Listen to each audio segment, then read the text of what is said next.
আসসালামু আলাইকুম ভিউয়ার্স, সবাইকে স্বাগতম জানাচ্ছি দাদু কোডিং চ্যানেলের পক্ষ থেকে আরেকটি নতুন ভিডিওতে। এই ভিডিওটাতে আমরা স্মার্ট লেকচার সামারাইজার অ্যাপ্লিকেশনটাকে দেখব, যেটা আমরা পাইথন দিয়ে বিল্ড করেছি আমাদের ডেটা সায়েন্স প্রজেক্টের জন্য। তো এই প্রজেক্টটাতে আমরা কিভাবে আমি এই ভিডিওটাকে কোন কোন সেকশনে সাজাচ্ছি সেটা আমি একটু দেখাই। প্রথমে আমি প্রজেক্টটার রিভিউ দেখাবো, অর্থাৎ প্রজেক্টটা আমরা কিভাবে কাজ করতেছি ইউজার পার্সপেক্টিভ থেকে সেটা। এরপরে দেখাবো এই প্রজেক্টটা করার জন্য যে এপিআই কিটা প্রয়োজন, সেই এপিআই কিটা আমি যে ওপেন রাউটার নামে ওয়েবসাইটটা থেকে নিলাম সেখানে কিভাবে মডেলটা সিলেক্ট করলাম। এরপর কোডটাকে এক্সপ্লেইন করব এবং সবার শেষে কিছু কোয়েশ্চেন এবং আনসার দেখবো ভাইবা পার্সপেক্টিভ থেকে, অর্থাৎ এই প্রজেক্টের কি কি প্রশ্নগুলা হতে পারে। তো প্রথমে আমাদেরকে আগে প্রজেক্টটা রান করা শিখতে হবে।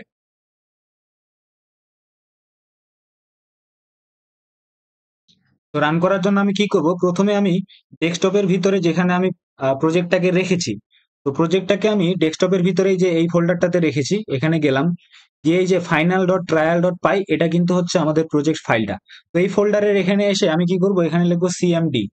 এখানে কমান্ড প্রম্পট বা টার্মিনাল ওপেন করার পর এখানে আমি লিখবো স্ট্রিমলিট রান, তারপর আমাদের প্রজেক্টটার নাম দিব। তো আমি যদি দেখাই একটু, আমাদের প্রজেক্টটার এখানে নাম দিয়েছি আমি ফাইনাল ট্রায়াল। এটা পরবর্তীতে রিনেম করব। তো স্ট্রিমলিট রান, তারপর আমি এখানে লিখবো ফাইনাল TRIAL ডট PY। এরপরে এন্টার প্রেস করলেই এ কি করবে, একটা লোকাল সার্ভার অন করে দিল। এখন এখানেই আমাদের প্রজেক্টটা আসবে। তো প্রজেক্টটা প্রথমে এরকম একটা হেডিং আসবে উপরে, সব থেকে বড় হেডিং এটা। তার উপরে আমরা দেখি আমাদের কিন্তু এই যে টাইটেল, এটা কিন্তু আমরা জানি HTML, আমরা যারা ওয়েব ডেভেলপমেন্ট নিয়ে কাজ করি বা আমরা যারা হালকা পাতলা HTML জানি, টাইটেল ট্যাগের ভিতরে আমরা যা লিখি সেটা কিন্তু এখানে থাকে। তো পাইথনে যেহেতু টাইটেল নেই, অন্য কোনো কোড কিছু করে আমরা হচ্ছে এটা লিখেছি। স্মার্ট লেকচার সামারাইজার সাথে দুইটা আইকন আছে। এগুলা কেন বলতেছি, এগুলা তো বলার প্রয়োজন ছিল না, কিন্তু আমরা যখন কোডগুলো করব তখন কিন্তু আমাদের প্রত্যেকটা ডিটেইল মনে রাখতে হবে, যে কোনটা আমাদের কি কি কাজ হয়েছে, তা না হলে কোডগুলো রিলেট করাটা একটু মুশকিল হয়ে যাবে। ওকে, তো এরপরে বলতেছে enter the YouTube lecture tutorial URL. তো এটা কিন্তু এখানে হিন্ট হিসেবে আসতেছে না, এই যে এটার ভিতরে আসতেছে না, উপরে একটা লেভেল আকারে আসতেছে এবং এখানে একটা টিভি আইকন আছে, তার উপরে একটা বড় হেডিং আছে এখানে। ওকে, তো এখানে আমাদের এখন ইউটিউব ইউআরএলটা এনে দিতে হবে। তো ফর এক্সাম্পল আমি এই ভিডিওটা এখানে দিয়ে রেখেছি, এটা দেখা যাচ্ছে লারাকাস্ট চ্যানেলের ভিতরে 30 days to লারাভেল, 8 ঘন্টা 29 মিনিটের একটা ভিডিও। এই ভিডিওটা আমি কেন দিচ্ছি, বিকজ আমি এই কোর্সটা নিজেই করেছিলাম এবং আমি জানি যে এই কোর্সের মধ্যে কি কি পড়ানো হয়েছে। তো আমি কি করলাম, এই লিঙ্কটাকে ক্লিক করলাম। লিঙ্কটা ক্লিক করার পরে ওই লিঙ্কটাকে এখানে পেস্ট করি, দিয়ে এন্টার প্রেস করলাম। তো দেখা যাচ্ছে এখানে একটা স্পিনার আসতেছে, তো এখানে একটা ছোট্ট স্পিনার আসতেছিল এবং এখানে লেখা উঠতেছিল ফেচিং ডেটা। তো ডেটা যখন আমাদের ফেচ বা ট্রান্সক্রিপ্ট, এটাকে বলে ট্রান্সক্রিপ্ট। ট্রান্সক্রিপ্ট কি, ভিডিওটার ভিতরে এই লেকচারার যে কথাগুলা বলতেছিল, যেগুলো আমরা সাবটাইটেলে দেখি, এই কথাগুলা যেগুলো বলতেছিল ওগুলো আসলে ট্রান্সক্রিপ্ট। তো এই ট্রান্সক্রিপ্টটা কিন্তু এখানে চলে আসলো। তো যখন ট্রান্সক্রিপ্টটা এখানে চলে আসলো, সাথে সাথে এখানে টিকমার্ক দিয়ে একটা লেখা উঠলো ট্রান্সক্রিপ্ট ফেচ সাকসেসফুলি। এরপর নিচের দিকে আমরা ট্রান্সক্রিপ্টটা দেখতেছি, বাট পুরো ট্রান্সক্রিপ্টটা দেখা যাচ্ছে না, যেহেতু 8 ঘন্টার ভিডিও, নিশ্চয়ই হাজার হাজার লাইন ওখানে আসছে। তার মধ্যে আমরা শুধুমাত্র 2000 ক্যারেক্টার এখানে দেখতে পাচ্ছি, কারণ এটা কাস্টমাইজ করে অল্প একটু প্রিভিউ করার জন্য আমি কোডটা এভাবেই লিখেছিলাম। ওকে, এরপরে একটা বাটন আসতেছে এখানে, সামারাইজ ট্রান্সক্রিপ্ট। তো বাটন দেখানোর আগে দেখি এটা কিন্তু একটা টেক্সট বক্স। এই যে টেক্সট এরিয়া বলি আমরা HTML এ, খালি HTML এ আমরা টেক্সট এরিয়া বলি, কারণ এই যে দেখো এটা বাড়ানো যাচ্ছে কমানো যাচ্ছে। তো একটা টেক্সট এরিয়ার ভিতরে আমরা এখানে দেখাই যে আমাদের যে কি কি ট্রান্সক্রিপ্টটা আসলে সেটা প্রথমের একটু অংশ, you will need to have both speech etcetera. এরপর আমি যদি সামারাইজ বাটনটাতে ক্লিক করি, তাহলে দেখা যাচ্ছে একটা স্পিনার আসতেছে, একটা আইকন লেখা আসতেছে summarising with Lama 3.30 billion instruct. এই পাশেরটাটুকু দেখা যায়নি, সো এইটুকু জাস্ট প্রিভিউটা দেখাচ্ছে, আর একটা স্পিনার কিন্তু লোড নিচ্ছে। আমাদের কিন্তু কোড করে এই স্পিনারটা লোডিং এর কাজটাও এখানে করতে হবে। তো আমরা যদি একটু ওয়েট করি,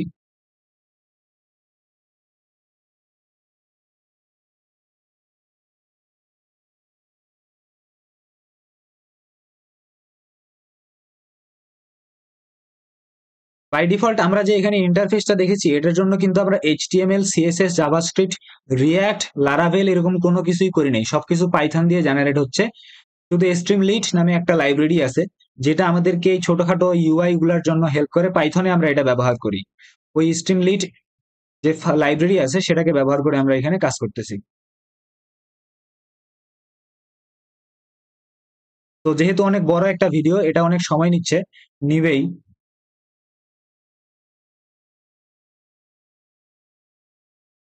এই ট্রান্সক্রিপ্টটা যদি আমরা কোনো একটা ট্রান্সক্রিপশন ওয়েবসাইট থেকে নিয়ে চ্যাট জিপিটি দিতাম, সেখানে হইতো না, কারণ চ্যাট জিপিটির টেক্সট ইনপুট নেওয়ার একটা লিমিট আছে। বাট আমাদের এই এআইটা এটা নিচ্ছে, কারণ এরকম করেই আমরা ওখানে বড় করে ওখানে আমরা টেক্সট সাইজের ডিফাইন করে দিয়েছি।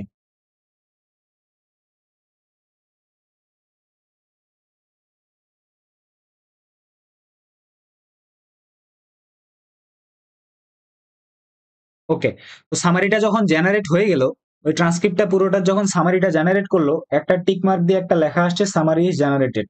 এরপর সামারি অ্যান্ড স্মার্ট নোটস নামে একটা হেডিং আসছে, এর দুইটা আইকন সহ। তারপর সামারি দিয়ে সুন্দর করে এখানে লেখা আসছে, this is 30 days course aim to teach beginner how to learn Laravel a PHP framework. PHP এর ফ্রেমওয়ার্ক হচ্ছে একটা লারাভেল, যেটা এখানে 30 দিনের জন্য শেখানো হয়েছে। 8 ঘন্টার একটা video. It covers various topics such as setting up a development environment, Laravel bridge and using Laravel sail। কিছু জিনিসপত্র এখানে শেখাইছে। তারপরে এই যে সিএসআর এর টোকেন নিয়ে এখানে আলোচনা করা হয়েছে, যেটা এখানে পাসওয়ার্ড বা এই ধরনের ইনফরমেশন ইউআরএল এর মাধ্যমে পাঠানোর সময় যেই সিকিউরিটির একটা লেয়ার তৈরি করে সেটা। এরপর এখানে কি করছে, একটা স্মার্ট নোট তৈরি করে দিচ্ছে আমাদের। তার মানে প্রথমে ভিডিওটাকে সামারাইজ করলো, সামারাইজ করার পর একটা স্মার্ট নেট তৈরি করতেছে আবার পয়েন্ট পয়েন্ট আকারে। এবং এরকম করে পয়েন্ট আকারে দেওয়ার জন্য কিন্তু তাকে আমাদের একটা বাই ডিফল্ট ইন্টারনালি একটা প্রম্পট দিতে হয়েছে, সেই প্রম্পটটা আমরা দেখব। সুন্দর করে দিছে। প্রথমে হচ্ছে স্টার্টিং কিভাবে এনভায়রনমেন্ট সেটআপ করতেছে, ডেটাবেস কনফিগারেশন করতেছে, eloquent model relationship, routing controller view নিয়ে কাজ করতেছে। যারা লারাভেল নিয়ে অল্প একটু নলেজ আছে তারা বুঝবে এগুলা জিনিস কি। এরপর একটা বাটন আছে, এই বাটনটাতে যদি আমি ক্লিক করি, এটা কিন্তু আমাদের পিডিএফ আকারে সেভ করা যাবে। আমি যদি এই বাটনে ক্লিক করি, দেখা যাচ্ছে পিডিএফ আকারে সেভ করার জন্য একটা অপশন আসছে। এখানে যদি আমি সেভে ক্লিক করি, তাহলে এটা পিডিএফ আকারে আমার সেভ হয়ে গেল।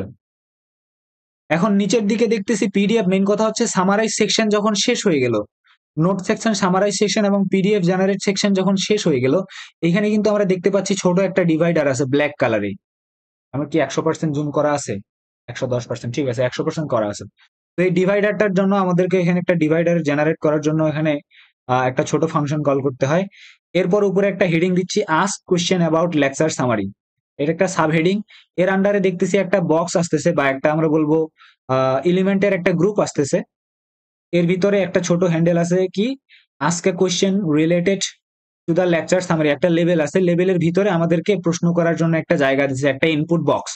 তারপর গেট দ্য আনসার, এরপর নিচে ক্রিয়েট স্টাডি প্ল্যান। ওকে, তো আমি কি করব, আমি আস্ক আ কোশ্চেন, এখানে একটা কোশ্চেন জিজ্ঞেস করব। আমি বলবো কি, generate 10 short question from the summary of the transcript। দেখি এন্টার প্রেস করার পরে কি করে। এবার দেখো, আমরা যখনই এন্টার প্রেস করছি প্রশ্নটা দেওয়ার পর, এখানে কিন্তু থিঙ্কিং লেখা আসতেছিল আর একটা স্পিনার এরকম করে ঘুরতেছিল। তো সেটা কিছুক্ষণ লোড নেওয়ার পর আমাদের মডেলটা আমাদের একটা আনসার রিটার্ন করছে। কোশ্চেন 10 বলছে কি, কোশ্চেন ছিল, এটা কিন্তু আমাদের কোশ্চেনটা কিউ দিয়ে যেটা শুরু হয়েছে, কোশ্চেন ছিল generate 10 short question from summary of the transcript. এবার নিচে আনসার গুলা দিচ্ছে, here are 10 short question based on the summary, এবং নিচে প্রশ্নগুলা দিছে, here is the main goal of the 30 days course etcetera etcetera. তো আমাদের প্রজেক্টের রিকোয়ারমেন্ট হিসেবে স্যার আমাদেরকে বলছিল যে প্রজেক্টটা এমন হবে যেটা চ্যাটবট টাইপের হবে।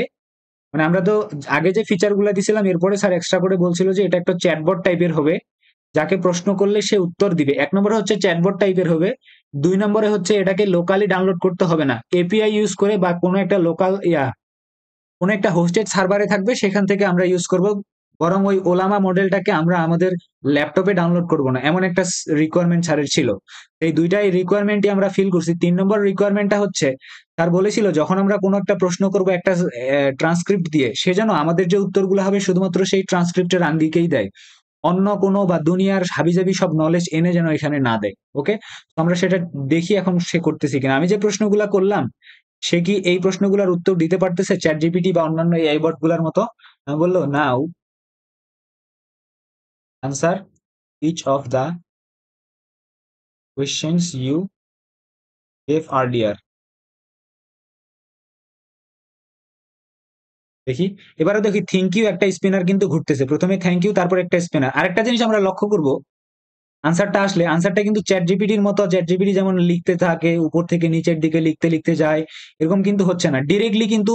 মানে তার মানে কি হচ্ছে, আনসারটা সে জেনারেট করতেছে, করে ডিরেক্টলি এখানে সে প্রিন্ট করতেছে স্ক্রিনের ভিতরে। আস্তে আস্তে চ্যাট জিপিটি যেমন এদিক থেকে লিখতে লিখতে নিচের দিকে নামে, এরকম ফিচার কিন্তু আমাদের এখানে হচ্ছে না। তো এখন দেখি আবার একটা জিনিস আমরা নোটিস করি, চ্যাট জিপিটি যখন আনসার দেয় আস্তে আস্তে কিন্তু আমরা উপরের দিকে স্ক্রল হতে হতে আমরা নিচের দিকে নিচে স্ক্রল ডাউন করি, কিন্তু এখানে স্ক্রল আপ করতে হবে আমাদেরকে। এটা কিভাবে হচ্ছে, আমরা একটা লুপের মাধ্যমে যেগুলা লেটেস্ট জিনিস সেগুলাকে আমরা উপরের দিকে রাখতেছি। তো উপরের দিকে আনসার গুলা সে জেনারেট করছে। প্রথমে সে কোশ্চেনটা লিখছে, what is the main goal of 30 days course, নিচে আনসারটা দিছে, what are the two ways to install Laravel mentioned in the course. The two ways to install Laravel mentioned in the course are using Laravel Chain and Laravel Bridge. Laravel Chain and Laravel Bridge কি অথেন্টিকেশনের জন্য পরবর্তীতে প্রয়োজন হয়, Laravel Bridge প্রয়োজন হয়। Anyway, তো আমরা দেখলাম আমাদের এগুলা ফিচার, এছাড়াও একটা ফিচার বাদ গেছে যেটা এখন আমরা লিখি নাই, সে দেখি নাই, সেটা হচ্ছে ক্রিয়েট স্টাডি প্ল্যান। আমি যদি এখানে ক্লিক করি এই বাটনটাতে, তাহলে একটা নতুন করে উইন্ডো, মানে একটা নতুন সেকশন এখানে জেনারেট হচ্ছে। এই সেকশনের ভিতরে দেখতেছি প্রথমে একটা হেডিং আছে পার্সোনালাইজড স্টাডি প্ল্যান জেনারেটর, এবং নিচের দিকে একটা ইনপুট বক্স আছে। ইনপুট বক্সে যখন আমি ক্লিক করতেছি আমার একটা ক্যালেন্ডারের টাইপের আসতেছে, ডেট আসতেছে। তো এখানে এটা কিসের ডেট একটু দেখি, select your exam or deadline date. তো ধরলাম আমার এক্সাম আছে 16 তারিখে, আমাকে এখন বলছে দিনে কতটুকু করে পড়তে পারবো আমি। তো দিনে 1 ঘন্টা করে পড়তে পারবো, এখানে 12 ঘন্টা টোটাল টাইম দেওয়া আছে, তার মধ্যে থেকে আমি কতটুকু করে পড়তে পারবো। বাই ডিফল্ট এখানে 3 আওয়ার দেওয়াই থাকবে, এর থেকে 3 আওয়ার বাই ডিফল্ট দেওয়াই থাকবে, আমরা যদি চেঞ্জ করি সেই অনুযায়ী হবে। তো আমি এটাকে 4 আওয়ার দিলাম, 4 আওয়ার সম্ভব না আমার দ্বারা, 2 আওয়ারই সম্ভব না, 3 আওয়ার দিলাম এনিওয়ে। তো এরপর বলছে what kind of plan do you prefer, বলতেছে কেমন। এখন এখানে যদি আমি ক্লিক করি, এটা একটা সিলেক্ট বক্স, একটা আমরা জানি সিলেক্ট বলে এগুলাকে, যেখানে অপশন বা ড্রপ ডাউন মেনু আসে। তো সিলেক্টের এখানে দেখতেছি ব্যালেন্স, রিভিশন হেভি নাকি প্র্যাকটিস হেভি, কিভাবে আমি পড়াশোনা করব, ব্যালেন্স করে নাকি রিভিশন, মানে হেভি রিভিশন নাকি প্র্যাকটিস হেভি। তো আমি বললাম রিভিশন হেভি। এরপরে যদি আমি এখানে ক্লিক করি, তাহলে সে কি করবে, ওই যে জেনারেটিং ইউর স্টাডি প্ল্যান একটা স্পিনার ঘুরতেছে, এবং সেই স্পিনারটা সেই আমাদের স্টাডি প্ল্যানটা কিন্তু জেনারেট করবে। বাই ডিফল্ট কিন্তু ব্যাকএন্ডে একটা প্রম্পট সে কাজ করতেছে, যে এরকম এই ইনফরমেশন গুলো দিয়ে আমাকে একটা স্টাডি প্ল্যান জেনারেট করে দেন, এরকম একটা প্রম্পট এখানে কাজ করতেছে। দেখি, it will take a little second.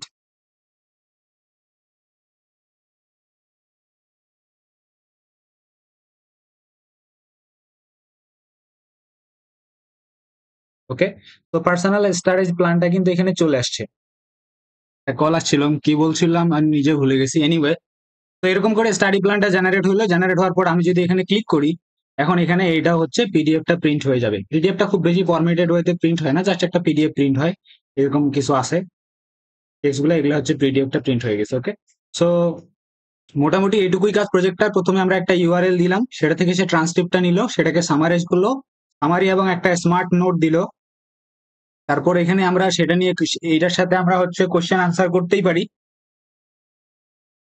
এবং কোশ্চেন আনসার বা চ্যাটবটের মতো সেখানে আমরা যতক্ষণ ইচ্ছা কথা বলতে পারি, এবং আমরা যদি এই বাটনটাতে ক্লিক করি তাহলে স্টাডি প্ল্যান আমরা জেনারেট করতে পারি।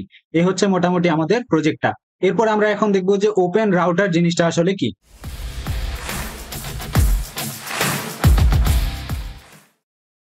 তো এবারে আমরা দেখি ওপেন রাউটার কি জিনিস। সো ওপেন রাউটারের জন্য ইউটিউবে গিয়ে আমরা ওপেন রাউটার লিখে সার্চ করব, তারপরে যে ওয়েবসাইটটা আসবে সেটাতে এসে কিন্তু আমাদের প্রথমে আগে লগ ইন করতে হবে। লগ ইন করার পরে এখানে যে সার্চ একটা অপশন আসে, এটাতে যদি আমি গিয়ে আমাদের মডেলটার নাম লিখি লামা 3 স্পেস দিয়ে যদি আমি 7 দেই, 377 এই যে যদি আমি সার্চ করি, তাহলে এই যে নিচের দিকে দেখা যাচ্ছে মেটা এর লামা 3.370 বিলিয়ন ইনস্ট্রাক্ট, আর একটা আছে 3.370 বিলিয়ন ফ্রি। এই যে ফ্রি যেটা, এটাকে আমরা ইউজ করেছি। তো এখানে ক্লিক করেছিলাম, ক্লিক করার পরে ক্লিক করার পরে এপিআই অপশনে যাব। এপিআই অপশনে যাওয়ার পর যদি আমি এখানে ক্লিক করি, তাহলে একটা এপিআই কি আসবে, সেই এপিআই কিটাকে আমার কপি করতে হবে। কপি করে নিয়ে তারপরে আমাদের প্রজেক্টে ইউজ করতে হবে। ওকে, সো এটা একটা ওয়েবসাইট যেখানে আসলে কি করা হয়, এরকম অনেকগুলো এআই মডেলকে অলরেডি হোস্ট করা আছে, মানে ওই সার্ভারের ভিতরে অলরেডি এগুলাকে হোস্ট করা আছে। যে সাইটটার নাম হচ্ছে ওপেন রাউটার। তো আমাদের এইখানে আমাদের এই মডেলটাকে, যেই লামা মডেলটা আমরা ইউজ করতেছি, এতদিন কিন্তু ওলামা মডেলটাকে আমরা আমাদের কম্পিউটারে ডাউনলোড করে চালাইতাম। বাট এখন সেই মডেলটা চেঞ্জ করে নতুন একটা এল লামা বা লামা লামা 3.70, তো ওইটাকে আমরা এখন ইউজ করতেছি। ওকে, সো এবার আমরা চলে যাই আমাদের কোডিং পার্টে।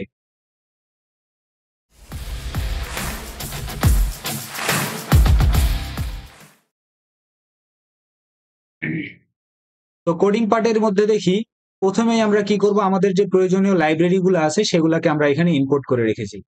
এখন লাইব্রেরি গুলা কি কি, প্রথমে দেখতেছি stream import streamlit as ST. তো স্ট্রিম লিট হচ্ছে একটা লাইব্রেরি। এই যে আমরা হচ্ছে এতক্ষণ দেখলাম সুন্দর একটা ইউআই, এখানে যে দেখতেছি পাইথনে তো আর এরকম সুন্দর ইউআই হয় না। তো এই যে সুন্দর একটা ইউআই চারদিকে দেখতেছি, এই ইউআইটা যেই পাইথন লাইব্রেরিটার মাধ্যমে আমরা এখানে ইউজ করতেছি সেটার নাম হচ্ছে স্ট্রিমলিট। ওই স্ট্রিমলিট লাইব্রেরিটাকে এলিয়াস, এসতে হচ্ছে এলিয়াস, মানে বারবার আমি স্ট্রিমলিট না বলে সংক্ষিপ্ত আকারে ওইটাকে এখন আমি এসটি দিয়ে কল করব। এরপর আমাদের যেহেতু ইউটিউবের ট্রান্সক্রিপ্ট নিয়ে আসতে হবে ইউআরএল থেকে, এই জন্য আমরা কি করব, একটা লাইব্রেরি এখানে নিলাম। এই লাইব্রেরি থেকে ইউটিউব ট্রান্সক্রিপ্ট এপিআই লাইব্রেরি থেকে আমরা একটা ক্লাস ইম্পোর্ট করলাম, ইউটিউব ট্রান্সক্রিপ্ট এপিআই। এই ক্লাসটাকে আমরা ইনক্লুড করলাম। যেগুলা দেখবো ছোট হাতের অক্ষর দিয়ে শুরু হয়েছে এবং আন্ডারস্কোর থাকে, এগুলা সচরাচর লাইব্রেরি হয়ে থাকে। আর যেগুলা বড় হাতের অক্ষর দিয়ে শুরু হয় এগুলা ক্লাস হয়ে থাকে। তো এই লাইব্রেরির ভিতর থেকে আমি এই ক্লাসটাকে ইম্পোর্ট করলাম। এটার কাজ কি, এটার কাজ হচ্ছে লিঙ্ক থেকে ট্রান্সক্রিপ্টটাকে জেনারেট করা, ইউটিউবের ভিডিও ইউআরএল থেকে ট্রান্সক্রিপ্টটাকে জেনারেট করা এর কাজ। এরপর হচ্ছে ডটনেট একটা লাইব্রেরিকে ইম্পোর্ট করলাম, তার মধ্যে থেকে একটা ক্লাসকে আমি একটা ক্লাস না বলবো, এটাও একটা লাইব্রেরি ডটনেটের মধ্যে থেকে আসে। তো এই লোড ইএনভি সে কি করবে, এই যে আমরা এপিআই কিটাকে নিব, এপিআই কিটাকে আমরা এখানে হার্ড কোডেড করে দিচ্ছি, বাট এটাকে একটা এনভায়রনমেন্ট ফাইলের ভিতর থেকে সে রিলোড করবে। মেন কথা হচ্ছে এই এপিআইটাকে স্মুথলি রান যেন করা যায়, একটা এনভায়রনমেন্ট ফাইল থেকে যেন এটাকে রিড করা যায়, এই কাজটুকু করবে। যদিও আমরা এখানে কোনো এনভায়রনমেন্ট ফাইল এক্সটার্নাল নেই, বাট এটা হচ্ছে এই এপিআইটাকে যেন স্মুথলি সিকিউর থাকে, এই কাজটা সে করে, ফাইলটাকে লোড করার কাজ করে সিকিউর ফাইলটাকে। এরপর হচ্ছে কি লাং চেইন, এই হচ্ছে আসল কাজ করবে এখানে। এই লাং চেইনের প্রম্পটস নামক লাইব্রেরি থেকে আমি একটা ক্লাস ইম্পোর্ট করতেছি, প্রম্পট টেমপ্লেট। এটার মাধ্যমে আমি কি করব, এই প্রম্পট টেমপ্লেট ক্লাসটার মাধ্যমে আমরা প্রম্পট গুলাকে, এই যে আমরা যে একটা প্রম্পট লিখবো, এই প্রম্পটটাকে আমরা আমাদের এপিআই এর সাথে কানেক্ট করে দিব। তার মানে যে আমাদের যে এআই মডেলটা আছে লামা, তার সাথে আমাদের যে প্রম্পট গুলো আছে এইটাকে কানেক্ট করে দেওয়ার কাজটাই করতেছে এখানে লাং চেইন। আমরা বলতে পারি লাং চেইন হচ্ছে এখানে ব্রেইন। এরপর নিচে দেখি লাং চেইনের মধ্যে থেকে ওপেন এআই নিচ্ছি। ওপেন এআই কেন নিচ্ছি, এই যে চ্যাটবটের মতো ফিচার আমাদের আনতে হবে, যে একটা চ্যাট করব, তারপর সেখানে হিস্ট্রি অনুযায়ী আবার পরের দিকে আমাদেরকে আনসার দিবে, এরকম যে ফিচারটা নিয়ে আসার জন্য লাং চেইনের আরেকটা হচ্ছে লাইব্রেরি লাংচেন ওপেন এআই থেকে আমরা চ্যাট ওপেন এআই নামক একটা ক্লাসকে ইম্পোর্ট করতেছি। এরপর পাইথনের বিল্ট ইন দুইটা লাইব্রেরি, একটা হচ্ছে ওএস, যে কি করবে আমাদের মূলত এখানে ওএস মানে হচ্ছে অপারেটিং সিস্টেমের মতো একটা লাইব্রেরি, যে কি করবে আমাদের হার্ডওয়্যারের অ্যাক্সেস দিবে। যেমন আমরা যখন পিডিএফটাকে ডাউনলোড করব, ডাউনলোড করার সময় আমাদের যে হার্ডওয়্যার আছে সেটাকে ব্যবহার করে আমাদের হচ্ছে ফাইল সিস্টেমের ভিতরে কিন্তু উইন্ডোজ এক্সপ্লোরারের ভিতরে কিন্তু আমরা এটাকে সেভ করে রাখি। ওকে, এরপর হচ্ছে ইম্পোর্ট তে হচ্ছে রেগুলার রেজিক্স। আমরা যখন লাস্ট প্রজেক্ট করি, যেটাতে আমরা হচ্ছে পাসওয়ার্ড মিলাচ্ছিলাম, যে পাসওয়ার্ডের ওখানে কিন্তু রেজিক্স ছিল, রেজিক্স এর কারণেই কিন্তু আমরা একটা স্ট্রিং থেকে একটা প্যাটার্ন খুঁজে বের করতেছিলাম যে সেই পাসওয়ার্ডটা আসলে স্ট্রং কিনা, সেটার ভিতরে কমপ্লেক্স ক্যারেক্টার আছে কিনা, সেটাতে নাম্বার আছে কিনা, সেটাতে কোনো স্পেস আছে কিনা। সো এইগুলা যে চেক করতেছি সেটা একটা প্যাটার্ন চেক করতেছিলাম ওই রেজিক্স এর মাধ্যমে, রেজিক্স বা রেগুলার এক্সপ্রেশন। সিমিলারলি এখানেও আমরা কি করব, ইউটিউব যে ইউআরএলটা দিব সেই ইউআরএলটা থেকে ভিডিওটার আইডিটা ম্যাচ করে নেওয়া আসার জন্য কিন্তু আমরা এখানে এই যে নামক যে হচ্ছে লাইব্রেরিটা, রেগুলার এক্সপ্রেশন লাইব্রেরিটাকে আমরা এখানে ইউজ করব। আবার বলি, আমাদের ভিডিওর ইউআরএল থেকে ভিডিওর আইডি বের করে সেই আইডিটাই কিন্তু আমাদেরকে এই যে ট্রান্সক্রিপ্ট এপিআই কে দিতে হয়, সেই আইডি অনুযায়ী ইউটিউব থেকে সেই ভিডিওটাকে খুঁজে বের করবে। এই কাজটা করবে এই রেজিক্স, মানে ওই ইউআরএল থেকে আইডিটাকে খুঁজে বের করে আনার কাজটা আমাদের দিবে, করবে।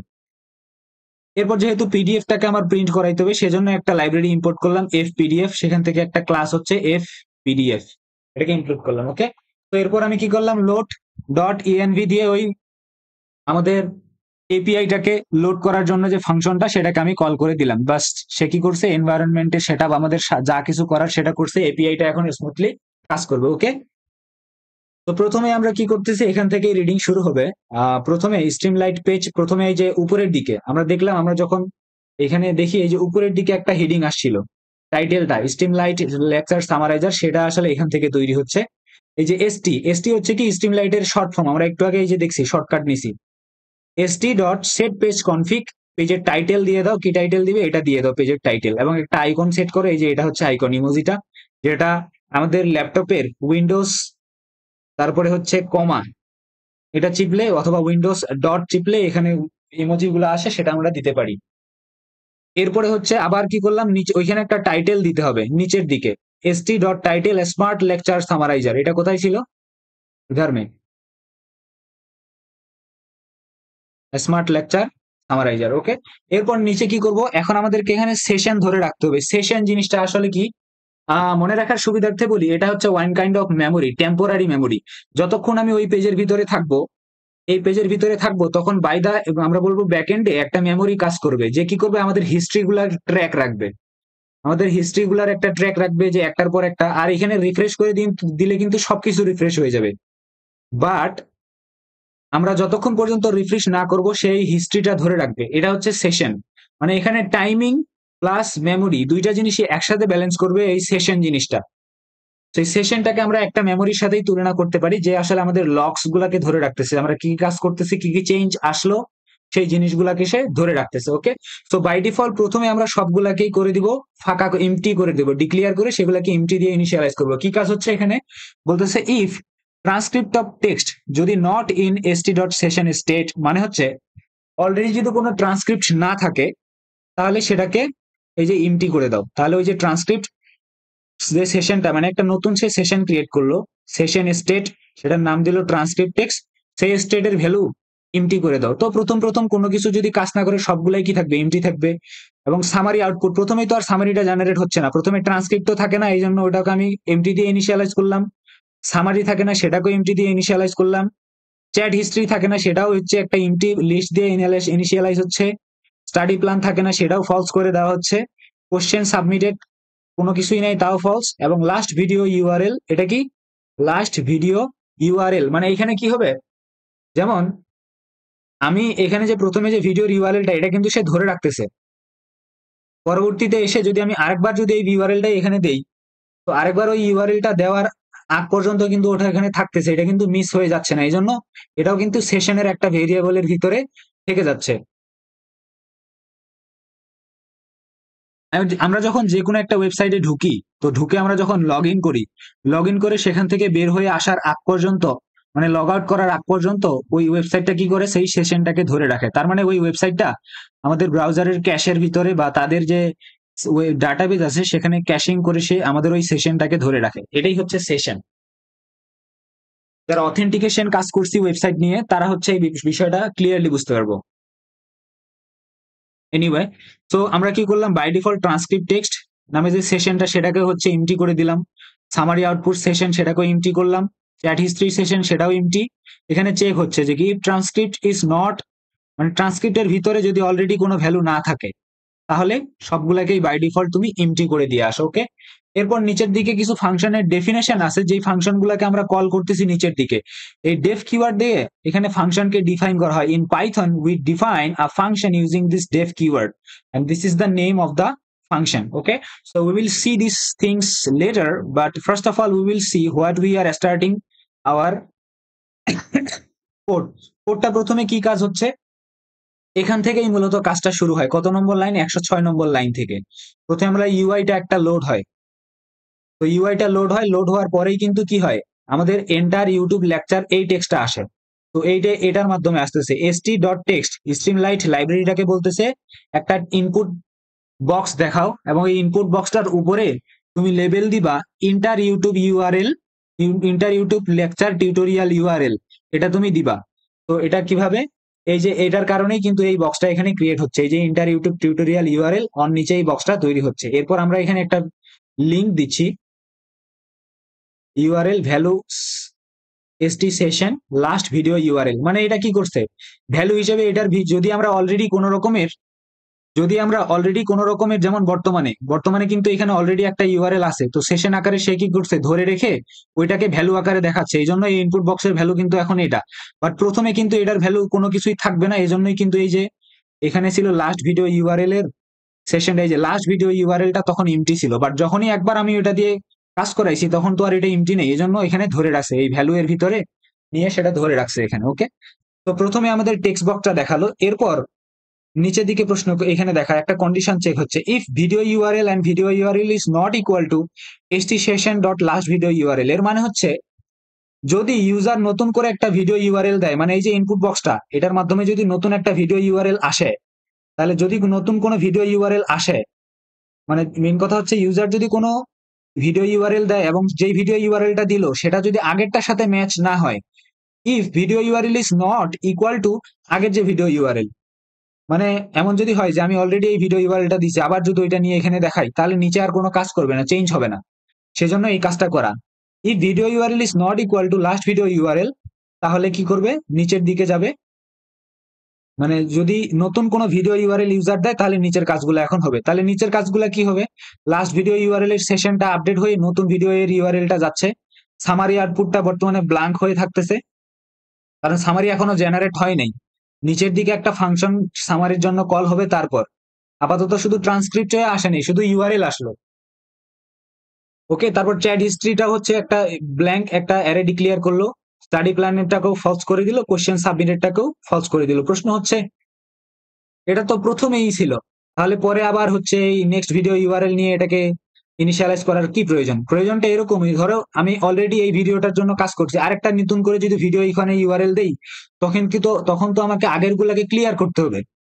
আবার বলি, বর্তমানে অলরেডি এখানে কিছু ক্যাশ ফাইল সবকিছু ধরে আছে, কিন্তু নতুন যদি আমি আরেকটা ভিডিওকে প্রসেস করতে চাই, তাহলে তো আগের গুলাকে আগে ডিলিট করতে হবে। এই কাজটাই এখানে হচ্ছে। তো নতুন করে সবগুলাকেই ব্ল্যাঙ্ক করে দিচ্ছি, আমি সবগুলা সেশনকে ব্ল্যাঙ্ক করে দিলাম। এরপরে যখনই ওখানে এন্টার প্রেস করবে ইউজার ইউআরএলটা দেওয়ার পর, তখনই একটা স্পিনার চালু হয়ে যাবে। এই যে এখানে দেখাচ্ছে উইথ আসলে আইডেন্টিশনের কাজ করে এখানে, ইনডেন্টেশন। তো এই ইনডেন্টেশনের কাজ করতেছে, কি করতেছে, একটা স্পিনার ঘোরাচ্ছে, এবং এই স্পিনারটার সময় লেখা উঠতেছিল fetching transcript.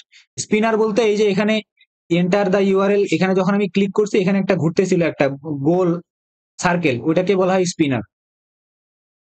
Fetching transcript dot dot dot লেখা হচ্ছিল আর স্পিনারটা ঘুরতেছিল, এবং কতক্ষণ পর্যন্ত সে ঘুরতেছিল, যতক্ষণ ওই ইউআরএলটা থেকে আমি ট্রান্সক্রিপ্টটা জেনারেট করতে না পারতেছি ততক্ষণ পর্যন্ত ওই স্পিনারটা ঘুরবে।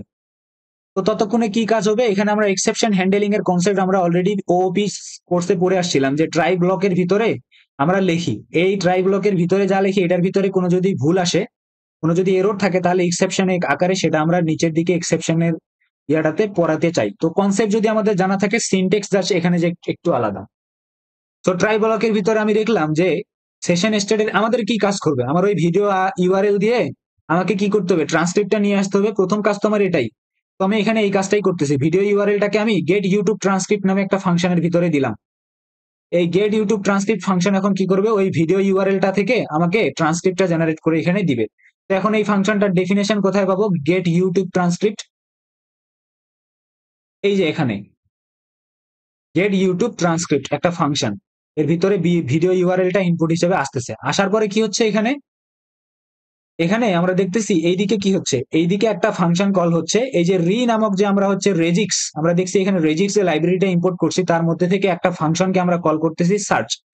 এই সার্চ ফাংশন কি করবে, ভিডিও ইউআরএলটার মধ্যে থেকে আইডিটাকে খুঁজে বের করবে, ভিডিওর যে আইডিটা। তো সেই ভিডিওর আইডিটা নেওয়ার জন্য সে কি করছে, এখানে একটা প্যাটার্ন দিছে, প্যাটার্ন ম্যাচিং। এটা আন্ডারস্ট্যান্ডিং আমাদের বোঝার প্রয়োজন নাই, আমরা হচ্ছে প্রথম আমরা এগুলা মনে রাখতাম যে এ মাইনাস জেড দিয়ে বোঝাচ্ছে এ থেকে জেড পর্যন্ত স্মল লেটার, তারপর এ থেকে জেড পর্যন্ত ক্যাপিটাল লেটার, 0 থেকে 9 পর্যন্ত নাম্বার লেটার, এবং লেন্থ হবে 11, এগুলা মনে রাখতাম। বাট এখন আর এগুলা প্রয়োজন নেই, চ্যাট জিপিটিতে দিলেই সে আমাদেরকে এটা করে দেয়।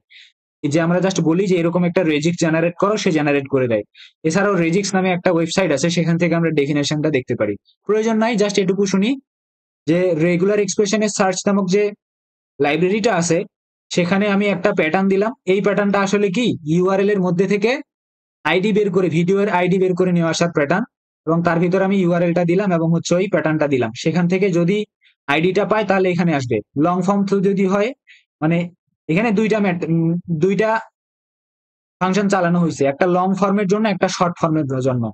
কখনো কখনো আমরা ইউটিউবের লং ফর্ম পাস করি, কখনো কখনো শর্ট ফর্ম পাস করি। এই যে এখানে এটা হচ্ছে শর্ট ফর্ম, এই যে শেষের দিকে আমরা আইডির মতো দেখতেছি, এই যে এটা। আর লং ফর্ম কখন আমরা যখন এই যে ডিরেক্টলি শেয়ার এর এখান থেকে আমরা এইভাবেও তো শেয়ার করতে পারি, শেয়ারের এখানে ক্লিক করলে অন্য রকমের কিছু যায়, এটা হচ্ছে লং ফর্ম। সেটার জন্য তো দুইটার মধ্যে থেকে একটা যে কোনো আসলেই হবে। তো সেখান থেকে এই ধরনের আইডিটা ফাইন্ড করতেছে, এবার ঠিক করতেছে লং ফর্ম কি আসছে, লং ফর্মের ভিতরে যদি কোনো আইডি আসে তাহলে এইটা অনুযায়ী কাজ করবে, আদারওয়াইজ নিচেরটা অনুযায়ী। এলসিফ, এই যে আমরা সিতে এলিফ লিখি, এলসিফ লিখি, এখানে এলিফ আছে, শর্ট করে পাইথন হচ্ছে এলিফ। এলিফ যদি শর্ট ভিডিও এর ইউআরএল দেয় তাহলে সেখান থেকে তুমি এই যে ওইটার ভিতরে গ্রুপ 1 দিয়ে শর্ট ফর্ম নিয়ে তারপরে তুমি ভিডিওটার আইডিটা, মেইন কথা হচ্ছে এইটুকু কাজ হচ্ছে ওই ইউআরএলটা থেকে আইডি বের করে নিয়ে আসা। যদি ইউআরএল থেকে আইডি বের করে নিয়ে আসে তাহলে এই যে ভিডিও আইডি আমরা পাবো। আর যদি ইউআরএল থেকে সে দুইভাবেই কোনো রকমের ভাবে সে আইডি বের করে নিয়ে আসতে না পারে তাহলে সে একটা এরর দেখাবে, এররটা হচ্ছে ইনভ্যালিড ইউআরএল ফরম্যাট। ওকে, তো ভিডিওর ধরো আমার ভিডিওর আইডি পাওয়া হয়ে গেছে, এখন আমি কি করব, সেই ভিডিও আইডি অনুযায়ী আমরা এখন ট্রান্সক্রিপ্টটাকে জেনারেট করব। ট্রান্সক্রিপ্ট কি একটু বলি, ট্রান্সক্রিপ্ট হচ্ছে, আমি বারবার বললাম যে ওই যে ইউজার যে কথাগুলা বলতেছে, ইউজার না লেকচারার, এই যে এ যে কথাগুলা বলতেছে সেটা ট্রান্সক্রিপ্ট। এই কথাগুলাই ট্রান্সক্রিপ্ট, যেগুলো আমরা এই যে এখান থেকে আমরা ইয়াতে দেখতে পারি। আমি যদি একটু চালাই, এই যে এখানে দেখা যাচ্ছে যে টেক্সট গুলো, সে যা বলছে সেগুলো কিন্তু এখানে টেক্সট আকারে দেখা যাচ্ছে। এই টেক্সট গুলাই হচ্ছে আমাদের ট্রান্সক্রিপ্ট। তো সেই ইউআরএলটা দিয়ে সে সেখান থেকে ট্রান্সক্রিপ্টটা নিয়ে আসবে। এজন্য আমরা কি করলাম, গেট ট্রান্সক্রিপ্ট ফাংশনটাকে কল করলাম, তার ভিতরে ভিডিওর আইডিটা দিলাম, এবং এই গেট ট্রান্সক্রিপ্ট ফাংশনটা আমরা কোথা থেকে পাচ্ছি, এই যে ইউটিউব ট্রান্সক্রিপ্ট নামে যে ক্লাসটা আমরা নিছিলাম, ইউটিউব ট্রান্সক্রিপ্ট এপিআই লাইব্রেরি থেকে ইউটিউব ট্রান্সক্রিপ্ট যে ক্লাসটা কল করছিলাম, সেই ক্লাসের ভিতরে একটা ফাংশন দেওয়া আছে গেট ট্রান্সক্রিপ্ট, তার ভিতরের ভিডিও আইডিটা আমরা দিছি, দিয়ে সেখান থেকে আমরা ট্রান্সক্রিপ্টটাকে পাচ্ছি। ওকে, এই যে ট্রান্সক্রিপ্টটা আমরা পেয়ে গেছি। এখন এই ট্রান্সক্রিপ্টটাকে এখন আমাকে কি করতে হবে, এটাকে এখন আমার রিটার্ন করতে হবে যেখানে এই ফাংশনটাকে কল করছে। তো সেজন্য আমি রিটার্নের এখানে কি করলাম, একটা স্ট্রিং আকারে রিটার্ন করব, dot join entry text for entry. এখানে আসলে কি হচ্ছে, ট্রান্সক্রিপ্টটা তো অনেক বড় একটা ট্রান্সক্রিপ্ট, এবং আমরা জানি ট্রান্সক্রিপ্ট কিন্তু টাইম স্ট্যাম্প সহ আছে, মানে কত সেকেন্ডে কোন লাইনটা বলবো, মানে দেখা যায় যে 10 সেকেন্ড 15 সেকেন্ড পর পর ট্রান্সক্রিপ্টে হচ্ছে মানে টাইমটা সহ থাকে। তো এই সবগুলাকে বাদ দিয়ে শুধুমাত্র টেক্সট গুলো একটা একটা করে লাইন নেওয়া হচ্ছে, এবং একটা একটা করে লাইন নিয়ে মাঝখানে শুধু স্পেস দিয়ে সবগুলো পুরো ট্রান্সক্রিপ্টটাকে একটা প্যারাগ্রাফ আকারে রিটার্ন করতেছি আমরা। এখানে এই যে একটা ফাঁকা স্ট্রিং এর সাথে আমরা কনকেটিনেট করতেছি, প্রত্যেকটাকে একটা করে লাইন নিচ্ছি, এই যে ফর লুপ চালাইছি, একটা করে লাইন নিচ্ছি ট্রান্সক্রিপ্টটা থেকে, এবং সেটাকে আমরা এন্ট্রি দিচ্ছি এই ফাঁকা স্ট্রিংটাতে, দিয়ে ফাইনালি আমরা একটা প্যারাগ্রাফ মাঝখানে কোনো স্পেসিং নাই, একটা করে শুধু সিঙ্গেল স্পেসিং, কোনো টাইম স্ট্যাম্প নেই, শুধু একটা পিওর একটা আমরা ট্রান্সক্রিপ্টে এখান থেকে রিটার্ন করতেছি। তো চলে যাই কোথা থেকে একে কল করা হয়েছিল, এই যে গেট ইউটিউব ট্রান্সক্রিপ্ট, এখান থেকে কল করা হয়েছিল। তাহলে সেই ট্রান্সক্রিপ্টটা নিয়ে এখন এখানে আসলো, এবং ওই ট্রান্সক্রিপ্টটা কিন্তু আমাদের সেশনের ভিতরে, এই যে ট্রান্সক্রিপ্ট টেক্সট সেশনের ভিতরে এখন থেকে গেল। কেন, কারণ এটাকেই কিন্তু বারবার সে দেখবে, এই জন্য আমরা সেশন ভেরিয়েবলের ভিতরে এটাকে রাখলাম ট্রান্সক্রিপ্ট টেক্সট। এরপর যখনই ট্রান্সক্রিপ্ট টেক্সটটা আসছিল তখনই কিন্তু আমাদের এখানে এরকম একটা মেসেজ দেখাচ্ছিল, ট্রান্সক্রিপ্ট ফেজ সাকসেসফুলি, এই লেখাটা আসতেছিল, এবং এই যে ট্রান্সক্রিপ্ট ফেজ সাকসেসফুলি এখানে একটা লেখা আসতেছিল, এবং তার নিচে কিন্তু আমরা এরকম করে ট্রান্সক্রিপ্টটা দেখতে পাচ্ছি। তো ট্রান্সক্রিপ্টটা কিন্তু বিরাট একটা ট্রান্সক্রিপ্ট, এখানে প্রায় 1-1.5 হাজার লাইনের একটা ট্রান্সক্রিপ্ট, বাট আমরা এখানে দেখতে পাচ্ছি মাত্র অল্প একটু, কারণ আমি এখানে যেন 2000 ওয়ার্ড দেখা যায়, 2000 ক্যারেক্টার দেখা যায় সেরকম কাস্টমাইজ করে দিছি। এটা তো দেখে আমাদের লাভ নাই। ওকে, তো এইখানে এনে এখন দেখাবে, দেখানোর কাজটা এখনো বাকি। সেই ট্রান্সক্রিপ্টটা নিয়ে আসলো, এখন যদি ট্রান্সক্রিপ্ট আসতে কোনো রকমের এর মধ্যে যদি কোনো রকমের এরর আসতো, সেই এররটা এখানে দেখা যাইতো, যে এরর ফেচিং ট্রান্সক্রিপ্ট এররটা এখানে এক্সেপশনটা এখানে প্রিন্ট করা হইতো। ওকে, সো আমাদের ট্রান্সক্রিপ্ট নিয়ে আসা হয়েছে, সেখানে কিন্তু সেটাকে এখনো স্ক্রিনে দেখানো হয়নি। সেই ট্রান্সক্রিপ্ট ফেচ করা হয়েছে ইউটিউব ইউআরএল থেকে, সেটাকে এখন আমাদের প্রিন্ট করাইতে হবে। বলতেছে ইফ ট্রান্সক্রিপ্ট যদি সেশনের ভিতরে থাকে, যে সেশন স্টেটের ট্রান্সক্রিপ্ট নামক ভেরিয়েবলের ভিতরে যদি আমাদের ট্রান্সক্রিপ্ট অলরেডি এসে থাকে, তাহলে একটা টেক্সট এরিয়ার ভিতরে সেই ট্রান্সক্রিপ্টটাকে দেখাও। ট্রান্সক্রিপ্টটাকে কতটুকু দেখাবে? ট্রান্সক্রিপ্ট প্রিভিউ নামে একটা লেভেল দাও, দিয়ে তার ভিতরে মাত্র 2000 ক্যারেক্টারের ট্রান্সক্রিপ্টটাকে দেখাও এবং এটার হাইট দাও মাত্র 20। বাই ডিফল্ট একটা হাইট দিয়ে দিছে 20, বাট আমরা কিন্তু এই হাইটটাকে চাইলে এখান থেকে ধরে ড্র্যাগ করে আমরা এটাকে বাড়াতে পারি হাইটটাকে। তো বাই ডিফল্ট এখানে 20 দিছে। এবং এই যে এখানে আমরা ভিতরে লিখছি একটা লেভেল দেওয়ার জন্য, এই যে ট্রান্সক্রিপ্ট প্রিভিউ একটা ছোট আইকন, ওই ছোট আইকনটাই আমাদের এখানে দেখা যাচ্ছে এবং নিচে 2000 লাইনের 2000 ক্যারেক্টারের একটা ট্রান্সক্রিপ্ট আমরা এখানে দেখতে পাচ্ছি। ওকে, তো আমাদের ফার্স্ট কাজটা শেষ। আমরা এখানে কি কাজ করলাম? আমরা ইউটিউব ইউআরএলটা দিলাম, দিয়ে সেই ইউআরএলটা থেকে ট্রান্সক্রিপ্টটাকে জেনারেট করলাম। আমাদের প্রথম স্টেজটা এখান থেকে শেষ হলো।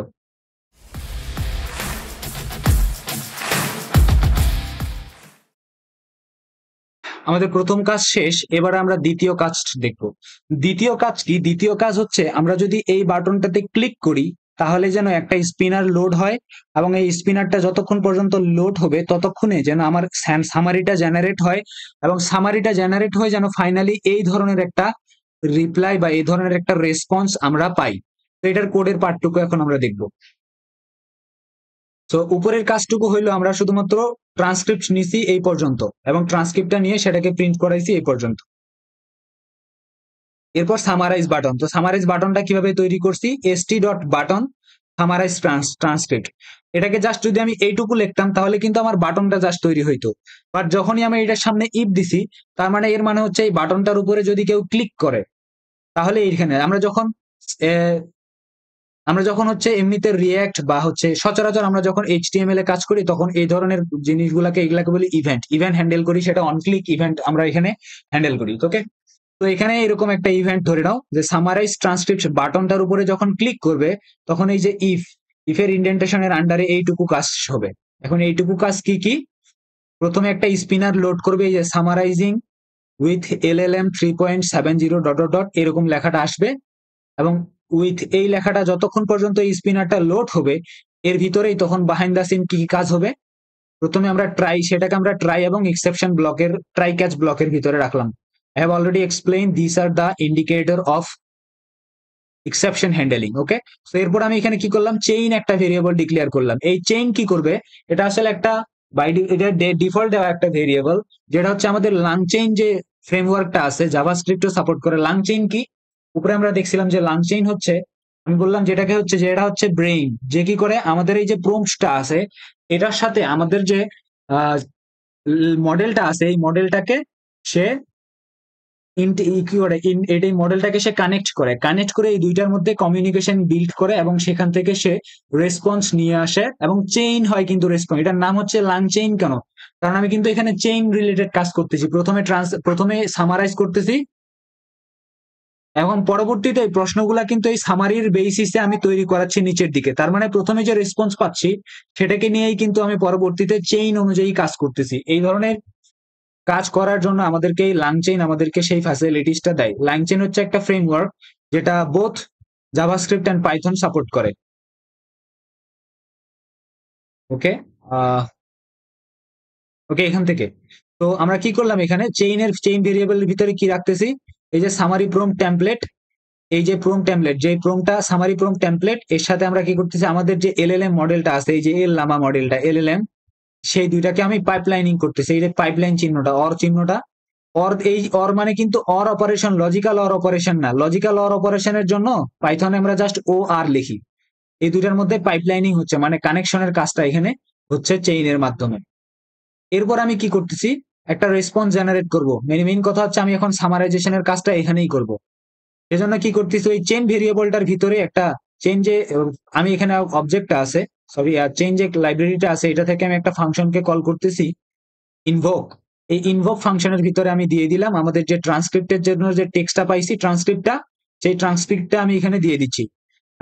এখানে আমি কি আকারে রাখতেছি? এখানে আমি কি এবং ভ্যালু আকারে রাখতেছি। এটা হচ্ছে কি, যে ট্রান্সক্রিপ্ট টেক্সট নামক একটা কি এর ভিতরে আমি কি ভ্যালু রাখতেছি? এই যে আমাদের যে সেশনের ভিতরে যে ট্রান্সক্রিপ্টটা আমাদের অলরেডি জেনারেট হয়ে আছে, সেই ট্রান্সক্রিপ্টটা, কোন ট্রান্সক্রিপ্টটা? এই যে ট্রান্সক্রিপ্টটা আমি পাইলাম, এই ট্রান্সক্রিপ্টটাকে এখন দিয়ে আমি পাঠাচ্ছি তাকে এই যে রেসপন্স আনার জন্য রেসপন্স ভেরিয়েবলের ভিতরে। ওকে, তো এই এখন আমাদের কি করবে?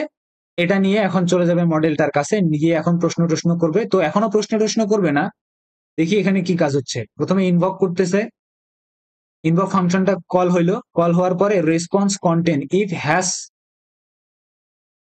রেসপন্স। আচ্ছা, সে এটার জন্য সে কি করলো, সে ট্রান্সক্রিপ্ট সামারি এর জন্য হচ্ছে সে ফাংশনটাকে কল করলো। এবং এই ট্রান্সক্রিপ্টটা কিভাবে জেনারেট হচ্ছে, সেই সামারিটা কিভাবে জেনারেট হচ্ছে সেটা এখন আমাদেরকে বুঝতে হবে।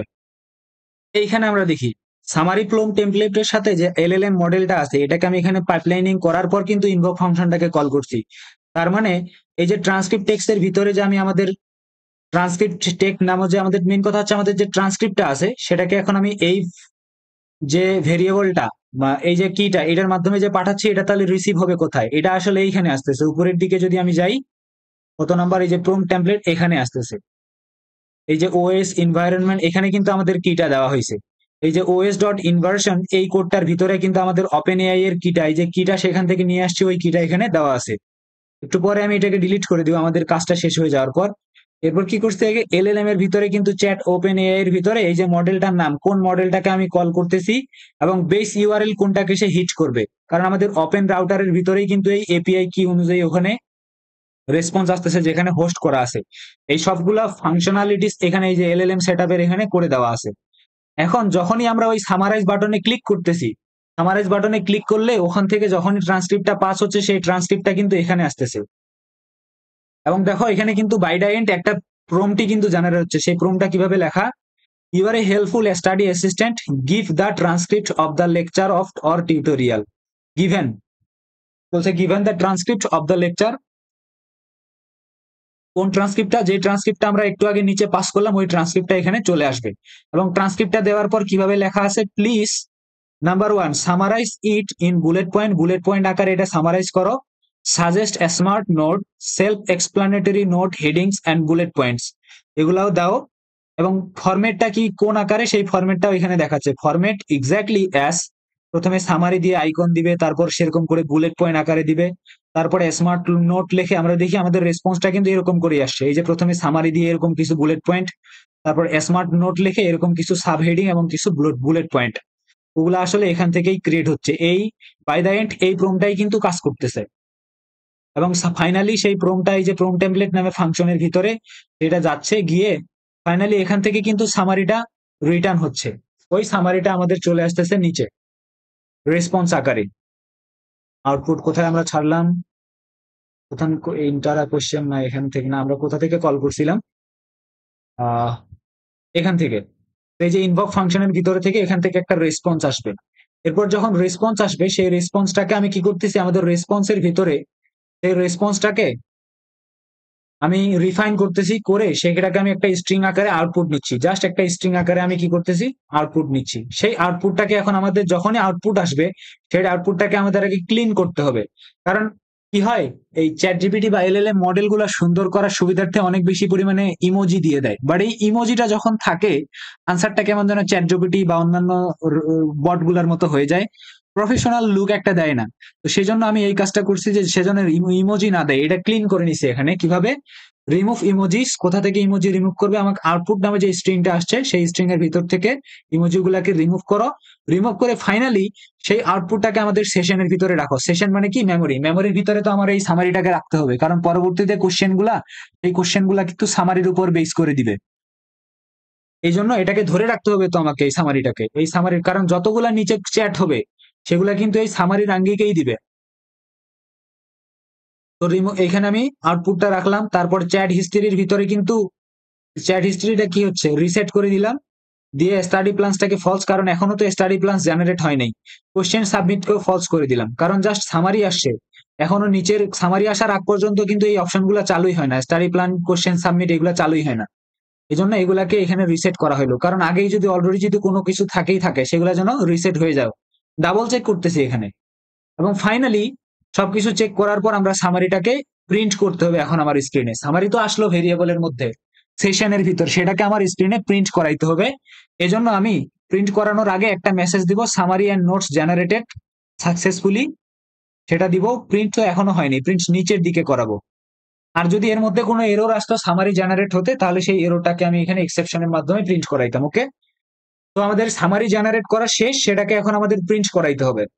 তো সেজন্য কি করা হলো, এখানে এই যে বলতেছে ইফ এসটি সেশনের ভিতরে যদি কোনো আউটপুট সামারি আউটপুট থাকে, মানে কোনো যদি সামারি থাকে, তাহলে সেটাকে প্রিন্ট করাও। এই যে মার্কডাউন মানে হচ্ছে প্রিন্ট করা, এরপরে তিনটা হ্যাশ দিছে। তিনটা হ্যাশ মানে হচ্ছে থ্রি লেভেল টেক্সট বলতে অনেক বড় আকারের একটা টেক্সট দেখাবে, মানে সাব হেডিং আকারে দেখাবে, একটু মোটা সোটা হবে। তো মার্কডাউন দিয়েই কিন্তু আমরা প্রিন্ট করি পাইথনে। এমনিতে আমরা যখন এইচটিএমএল এ যখন আমরা কোড করি, এইচটিএমএল বা রিয়াক্টে, সেখানে জাস্ট যে একটা প্যারাগ্রাফ টেক্সট, একটা প্যারাগ্রাফ ট্যাগ নিলাম, বা একটা আহ, হতে পারে সেটা প্যারাগ্রাফ, হতে পারে সেটা হেডিং ট্যাগ নিয়ে আমরা মেরে দিই। কিন্তু এখানে ইউআই এর ভিতরে দেখানোর জন্য আমাদের মার্কডাউন ফাংশনটাকে কল করতে হয়। তো মার্কডাউন ফাংশনের ভিতরে আমি বললাম যে এই টেক্সটটাকে দেখাও এবং তার নিচে সামারিটাকে আউটপুট আকারে দেখাও। তো এই যখনই ওইটা আমি করলাম, এই যে আমাদের প্রথমে এই টেক্সটটাকে দেখাইলো উপরের মার্কডাউনের মাধ্যমে, এবং সামারিটা যেটা ইউজার দিছে সেটা এখানে আসলো। তো সামারি দেওয়ার পরেই কিন্তু নিচের এই অপশনটা এনেবল হবে। যে সামারি দিল, দেওয়ার পরে এখন কি হবে, এই যে PDF file equal to generate PDF একটা ফাংশনকে কল করলো, তার ভিতরে সেই পিডিএফ এর ভিতরে কি দিল, আমাদের যে সামারি আউটপুটটা আছে সেটাকে এখানে এই ফাংশনের ভিতরে দিল। সে এখন কি করবে, একটা ফাইল ওপেন করবে। আমরা সি প্রোগ্রামিং যখন পড়ি ফার্স্ট সেমিস্টারে, সেখানে কিন্তু ফাইল হ্যান্ডেলিং এর একটা কনসেপ্ট পড়ছিলাম, যে কিভাবে আমরা হার্ডওয়্যারের ভিতরে, মানে আমাদের যে কম্পিউটার সিস্টেমের ভিতরে একটা ফাইলকে রিড করতে পারি, রাইট করতে পারি। তো ওখানে কিন্তু আমরা রিড এন্ড রাইট অপারেশন করার জন্য আর লিখতাম, আর তে রিড মোড বোঝাইতাম, ডব্লিউ তে রাইট মোড বোঝাইতাম, এবং আর প্লাস বা ডাব্লিউ প্লাস দিয়ে রিড এন্ড রাইট মোড বোঝাইতাম। তো সেরকমই এখানে এই যে উইথ ওপেন পিডিএফ ফাইল, এই পিডিএফ ফাইলটাকে আমরা এই যে রিড বাইনারি, আরবিতে হচ্ছে রিড বাইনারি ফাইল, এটাকে ফাইল হিসেবে সে যেন রিড করে সে ডাউনলোড করার জন্য যেন ওই অপশনটাতে ক্লিক বানায়, সে যেন ডাউনলোড করার মতো একটা অপশন বানায়। মানে এই যে বাটনটা বানাইলো, বাটনটার উপরে লিখলো কি লেভেল দিল, ডাউনলোড সামারিয়াস পিডিএফ, এই বাটনটাকে সে বানাইলো ডাউনলোড সামারিয়াস পিডিএফ। এবং এটা যদি ক্লিক করা হয়, তাহলে সে কি করবে, এই ফাইলটাকে ওপেন করবে। এই যে ওপেন করবে কোনটাকে, একটা ফাইল ওপেন করবে, যে ফাইলটার বাই ডিফল্ট নাম হয়ে যাবে smart lecture summary dot PDF, এই নামটা নিবে।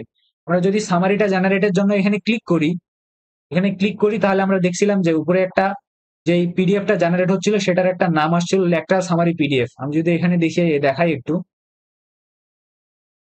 এই যে স্মার্ট লেকচার সামারি 3 কেন হয়েছে, কারণ এর আগে আমি আরো দুইটা এরকম জেনারেট করাইছিলাম। এই জন্য স্মার্ট লেকচার সামারি এটা বাই ডিফল্ট থাকবে। এবং এটার এই যে এখানে মাইন ফাইল, মানে ফাইল টাইপ হচ্ছে কি, পিডিএফ ফাইল টাইপ বলে দিচ্ছি। ওকে, তো আমাদের সামারিটাও ডাউনলোড করা শেষ। সামারি ডাউনলোড করা, সামারি জেনারেট করা, এই পর্যন্ত কাজ শেষ। এবার আমি কি করছি, এখানে একটা ডিভাইডার দেখাইছি, এই যে ছোট লাইনটা, এবং তারপর কোষ কিউএনএ সেকশন আমি দিছি। তো এই ডিভাইডার দেখানোর জন্য এই যে এসটি ডট ডিভাইডারের নিচে একটা সাব হেডিং দেখাইছি, ask about the lecture summary. এই যে সুন্দর করে এটা এখানে দেখাইছে লেকচার সামারি, ওইটা এটার মাধ্যমে দেখাইলো। ওকে, সাব হেডার।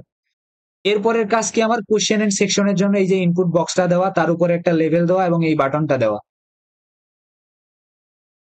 তো সেজন্য এখানে উইথ এসটি ফর্ম, এবার কিন্তু ফর্ম আকারে নিচ্ছি আমি ইনপুট। এখানে যা ইনপুট দিব এটা এখন ফর্ম আকারে ইনপুটটা যাবে। এর আগে টেক্সট ইনপুট ছিল, এবারে হচ্ছে ফর্ম টাইপে নিচ্ছি আমি।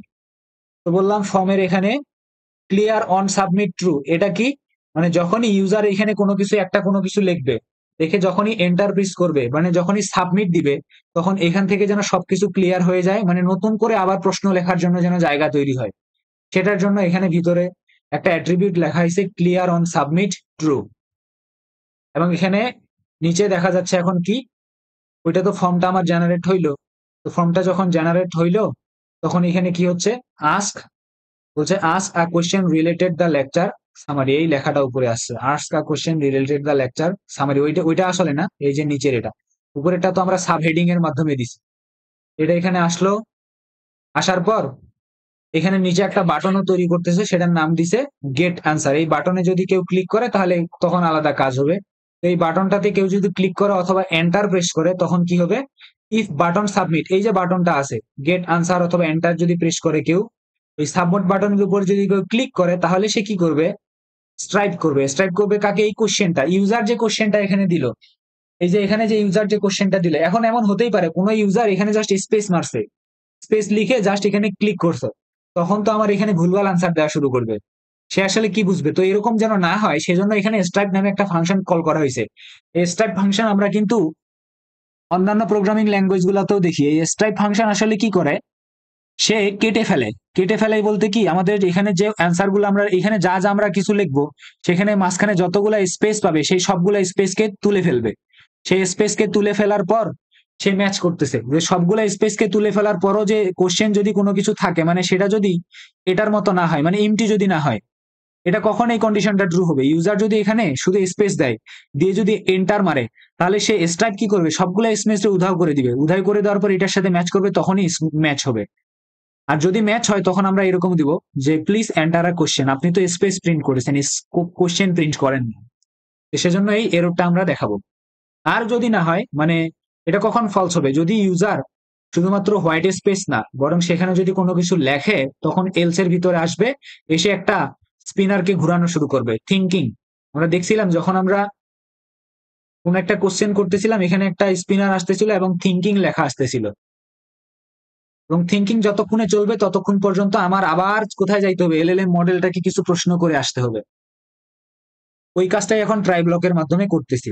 তো এখানে কি কাজ হচ্ছে, এখানে বিল্ড চ্যাট প্রম্পট একটা ফাংশনকে কল করতেছি। এই বিল্ড চ্যাট প্রম্পট ফাংশনে কল করার সময় আমরা কি কি পাস করতেছি, এই ফাংশনটার ডেফিনেশন আমরা নিজেরাই করছি, আমরা দেখবো এখন। এই ফাংশনটাকে আমি এটা কাজ করি, এটাকে বাড়াই দিই তাহলে আরো বড় হবে। তো বিল্ড চ্যাট প্রম্পট এই ফাংশনটাতে আমরা পাস করতেছি আমাদের সামারিটা, যেটা এই যে সেশন স্টেটের ভিতরে আছে। তারপরে পাস করতেছি আমাদের চ্যাট হিস্ট্রি, কারণ চ্যাট হিস্ট্রি তো থাকতে হবে। এমন হতেই পারে যে ইউজার অলরেডি 5-6টা কোশ্চেন করছে, সেগুলোও তো আমার রাখতে হবে। এবং এমন হতেই পারে যে আগে যেমন আমি দেখাইছি, প্রথমে একটা প্রশ্ন করছি, সেটার বেসিসে কিন্তু আমি পরবর্তীতে বললাম যে হচ্ছে answer the question I gave earlier, you gave earlier. তো সেটা কিভাবে সে নিবে, নিশ্চয়ই তাকে হিস্ট্রিটা রাখতে হবে। সেই চ্যাট হিস্ট্রিটা আমি রাখার জন্য সেই চ্যাট হিস্ট্রিটাও পাঠাইতে হবে, এবং যে কোশ্চেনটা ইউজার করছে, যেটা আমি এখান থেকে নিলাম, সেই কোশ্চেনটা এই যে কোথায় নিলাম আমি কোশ্চেনটাকে, এই যে কোশ্চেনটা যে আমি নিলাম সেই কোশ্চেনটাকে পাঠাইতে হবে। তাহলে বিল্ড চ্যাট প্রম্পট নামে ফাংশনটাতে আমি পাঠাইলাম। এখন এটার ডেফিনেশনে আমরা যাব। কোথায় আছে বিল্ড চ্যাট প্রম্পট, এই যে এখানে ফাংশনটা, সামারিটা আসলো, চ্যাট হিস্ট্রি আসলো, নতুন যে কোশ্চেনটা ইউজার করলো সেটা আসলো। আসার পর এখানে একটা প্রম্পট তৈরি হচ্ছে। সেই প্রম্পটটা কেমন ভাবে তৈরি হচ্ছে, you are a helpful assistant answering question based on following lecture summary. যে কি করে, লেকচার সামারির উপর বেস করে আনসার করে। এবং তাকে কোন লেকচার সামারির উপর বেস করে, এই যে আমি এখানে যে সামারিটা নিয়ে আসলাম অলরেডি, যেটা উপরে চ্যানেল, সেটা কিন্তু এখানে প্রিন্ট হচ্ছে। এটা কি দুইটা নিউ লাইন, মানে দুইটা লাইন পরে একটু ফাঁকার পরে কিন্তু সামারিটা আমার এখানে ডাইনামিক্যালি ইনক্লুড হচ্ছে এই স্ট্রিংটাতে। এবং সেজন্যই কিন্তু আমরা জানি পাইথনে আমরা যখন ফরম্যাটেড কোনো স্ট্রিং লেখাতে চাই তখন আমরা এফ দেই। আমরা সেটা হচ্ছে প্রিন্ট এফ এর ভিতরে আমরা কি করি, পার্সেন্টেজ এস দিয়ে করি। এখানে আমরা সেটা এভাবে করি, এফ দিয়ে করি। এরপরে কি, যদি কোনো চ্যাট হিস্ট্রি থাকে, চেক করতেছে প্রম্পটটা, তাহলে তৈরি হয়ে গেল। এখন যদি কোনো চ্যাট হিস্ট্রি থাকে সেটাকেও তো আমার কি করতে হবে, এই প্রম্পটের ভিতরে ইনক্লুড করে দেখাইতে হবে। ইফ চ্যাট হিস্ট্রি, যদি চ্যাট হিস্ট্রি থাকে তাহলে লেখো যে hair is the conversation so far, এটা লেখো, এটাকে এখানে অ্যাড করো। তাহলে কি হচ্ছে, প্রথমে ইউ আর এ হেল্পফুল এই লেখাটা আসলো, তারপরে যে সামারিটা আমাকে প্রথমে জেনারেট করে দিছে সেটা আসলো, তারপরে যদি কোনো হিস্ট্রি থেকে থাকে সেই হিস্ট্রিটা আসলো তার নিচে। এই যে এই লেখাটা আগে যোগ হইলো, তারপরে সেই হিস্ট্রিটা আসতেছে এখানে। সেই হিস্ট্রির ভিতরে কি থাকতে পারে, এই হিস্ট্রির ভিতরে এই যে লুপ দিয়ে যতগুলা হিস্ট্রি আছে, প্রত্যেকটা হিস্ট্রির এই যে কোশ্চেন গুলাকে নিবে, এই জন্য এখানে দিছে কিউ, আর আনসার গুলাকে নিবে। তাহলে কোশ্চেন কি, ধরো চ্যাট জিপিটি কে যখন আমি প্রশ্ন করি সেটা হচ্ছে কোশ্চেন, আর যে রেসপন্সটা দেয় সেটা হচ্ছে আনসার। এই কিউ এবং এ দিয়ে ডাইনামিক্যালি সে সেটাকেই বুঝাইছে, সেগুলাকেই। কিন্তু তার মানে কি, আমার যদি এখানে 5বার কোশ্চেন আনসার হয়, সেই 5বারের কোশ্চেন আনসার গুলাকেও সে কি করতেছে, এই প্রম্পটের ভিতরে অ্যাড করতেছে। অ্যাড করার পর ফাইনালি সে কি করতেছে, সে নতুন কোশ্চেনটাকে নিচে দিচ্ছে। সে নতুন কোশ্চেনটা হতে পারে যে আমাকে আর ওই 10টা প্রশ্নের উত্তরগুলা দাও। তারপরে সে লিখতেছে আনসার, তারপরে আনসার দিস লিখে, তারপরে আমি মেইন কথা হচ্ছে কি, এখানে আমরা জাস্ট প্রম্পটটা জেনারেট করলাম। So I hope you got an idea. If you don't, then please pause the video or rewind it. If you rewatch the video I mean, if you rewatch this segment, I hope you will get a clear idea. So আমাদের finally এখানে কি হচ্ছে, নতুন একটা prompt generate হচ্ছে। Just এই প্রম্পটের যে স্ট্রিংটা finally return হচ্ছে, এবং আমরা চলে যাচ্ছি বিল্ড প্রম্পট নামক ফাংশনটার ভিতরে। কোথায় সেটা? এই যে এখানে বিল্ড চ্যাট প্রম্পট। তো স্পিনারটা ঘুরতে আসে প্রশ্ন করার পর, আমরা প্রশ্ন করছি, করে যখনই বাটনে ক্লিক করছি স্পিনার ঘুরতে আসে, সেই প্রম্পটটা আমার চলে আসলো, চ্যাট প্রম্পটটা আমি নিলাম, নিয়ে এখন আমি কি করব, আমার যে এলএলএম রেডি মডেলটা আছে তার ভিতরে আমি আমার এই প্রম্পটটাকে দিয়ে দিলাম, সে এখন একটা আনসার নিয়ে আসবে। সে আজ এই আনসারটা আসবে, সেটাকে আমি কি করব, আমার যে সেশন স্টেটের হিস্ট্রি আছে এই হিস্টোরির ভিতরে আমি অ্যাপেন্ড করব। অ্যাপেন্ড মানে কি? যোগ করা। অ্যাপেন্ড মানে হচ্ছে কনক্যাটিনেট। যারা সি পড়ছি, আমাদের মধ্যে সচরাচর আমরা আমরা আমরা যে কয়জন আছি নিশ্চয়ই আমরা সি পড়ছি। তো সি এ কিন্তু আমরা জানি কনক্যাটিনেট মানে একটা স্ট্রিং এর সাথে আরেকটা স্ট্রিং কে অ্যাড করা। তো সেরকমই এখানে অ্যাপেন্ড, এবং ফাইল হ্যান্ডলিং এর সময় কিন্তু আমরা অ্যাপেন্ড শব্দটার সাথে পরিচিত হয়েছি। অ্যাপেন্ড মানে জুড়ে দেয়া। তো সে কি করবে, আমাদের যে প্রিভিয়াস হিস্ট্রি আছে তার সাথে অ্যাড করে দিবে নতুন যে হিস্ট্রিটা আছে সেটাকে, কোশ্চেন এবং আনসার আকারে। কারণ আমাদের যে আনসার এখানে রেসপন্স যেটা জেনারেট হচ্ছে, সে কিন্তু কোশ্চেনও আসতেছে, এখানে আনসারও আসতেছে, সেই চ্যাট হিস্ট্রির ভিতরে এটা থেকে যাবে। এবং কোশ্চেন সাবমিটেড এটাকে সে করে দিবে ট্রু। ওকে, সো এখন কিন্তু আমার কোশ্চেন জেনারেট হয়েছে, সেটাকে এখনো প্রিন্ট করানো হয়নি, এখন প্রিন্ট করাইতে হবে। কিন্তু প্রিন্ট আমি করাবো কিভাবে? আমরা দেখতেছি যে প্রিন্ট যখন হচ্ছে স্ক্রিনের ভিতরে, তখন আমাদের যে পুরাতন যে মানে আগের ওল্ড যে হিস্ট্রিটা সেটাকে আমার নিচে রাখতেছি, এবং নতুন যে হিস্ট্রিটা সেটাকে আমি পরে রাখতেছি। এখানে আমরা একটা রিভার্স লুপ চালাচ্ছি। এই জন্য এই রিভার্স লুপটা বলতেছি, ফর কোশ্চেন এবং আনসার ইন রিভার্স অর্ডারে নিয়ে আসো। কোথা থেকে? Session of chat history. Session of chat হিস্ট্রির ভিতরে অনেকগুলা কি আছে, আইটেম আছে। সেই আইটেমের ভিতর থেকে একটা একটা করে সে চ্যাট হিস্ট্রি নিচ্ছে, নিয়ে সেটাকে কি করতেছে, কিন্তু নিচ্ছে কোথা থেকে? সব থেকে প্রথমটাকে প্রথমে প্রিন্ট করাচ্ছে, মানে সবার শেষে যেটা আসছে সেটাকে প্রথমে প্রিন্ট করাচ্ছে, এবং সবার প্রথমে যেটা আসছিল সবার সেটাকে প্রিন্ট করাচ্ছে কিভাবে? এই যে মার্কডাউন, প্রথমে কোশ্চেনটা রাখতেছে, তার নিচে রাখতেছে আনসারটা, এবং তার নিচে একটা ডিভাইডার লাইন দিচ্ছে। আমি যদি একটু দেখি, এই যে প্রথমে সে কি করলো, প্রথমে সে রাখলো কোশ্চেনটা তার ভিতরে, তারপরে সে নিচের দিকে কোশ্চেন গুলাকেই তো এখানে রাখছিল। আচ্ছা, এইটাতে দেখাই, প্রথমে সে কোশ্চেনটাকে রাখতেছিল, তারপরে সেই কোশ্চেনের আনসারটাকে লিখতেছিল, এবং তারপরে সে কি করতেছিল, না ওইটা না, এখানে দেখাই। এই যে প্রত্যেকটা হিস্ট্রিকে প্রিন্ট করানোর সময় কোশ্চেন আনসার হিসেবে প্রিন্ট করাচ্ছে, প্রিন্ট করানোর পর যখন প্রিন্ট করানো শেষ হচ্ছে, সবার শেষে কিন্তু সে একটা ডিভাইডার দিচ্ছে 3 লাইনের। ওটাই এখানে হচ্ছে। না না, এখানে যেহেতু তিনটা যেহেতু এখানে দেওয়া আছে, তার মানে হচ্ছে সে কি করতেছে, এই যে স্পেসিংটা ক্রিয়েট করতেছে। এখানে যে স্পেসিংটা আছে, একটা কোশ্চেন একটা আনসার স্পেসিং, একটা কোশ্চেন একটা আনসার স্পেসিং, এটাকে সে নিয়ে কাজ করতেছে। ওকে, তো আমাদের কোশ্চেন জেনারেট করাও শেষ। এখন আমাদের বাকি কাজ হচ্ছে স্টাডি প্ল্যান জেনারেট করা নিয়ে।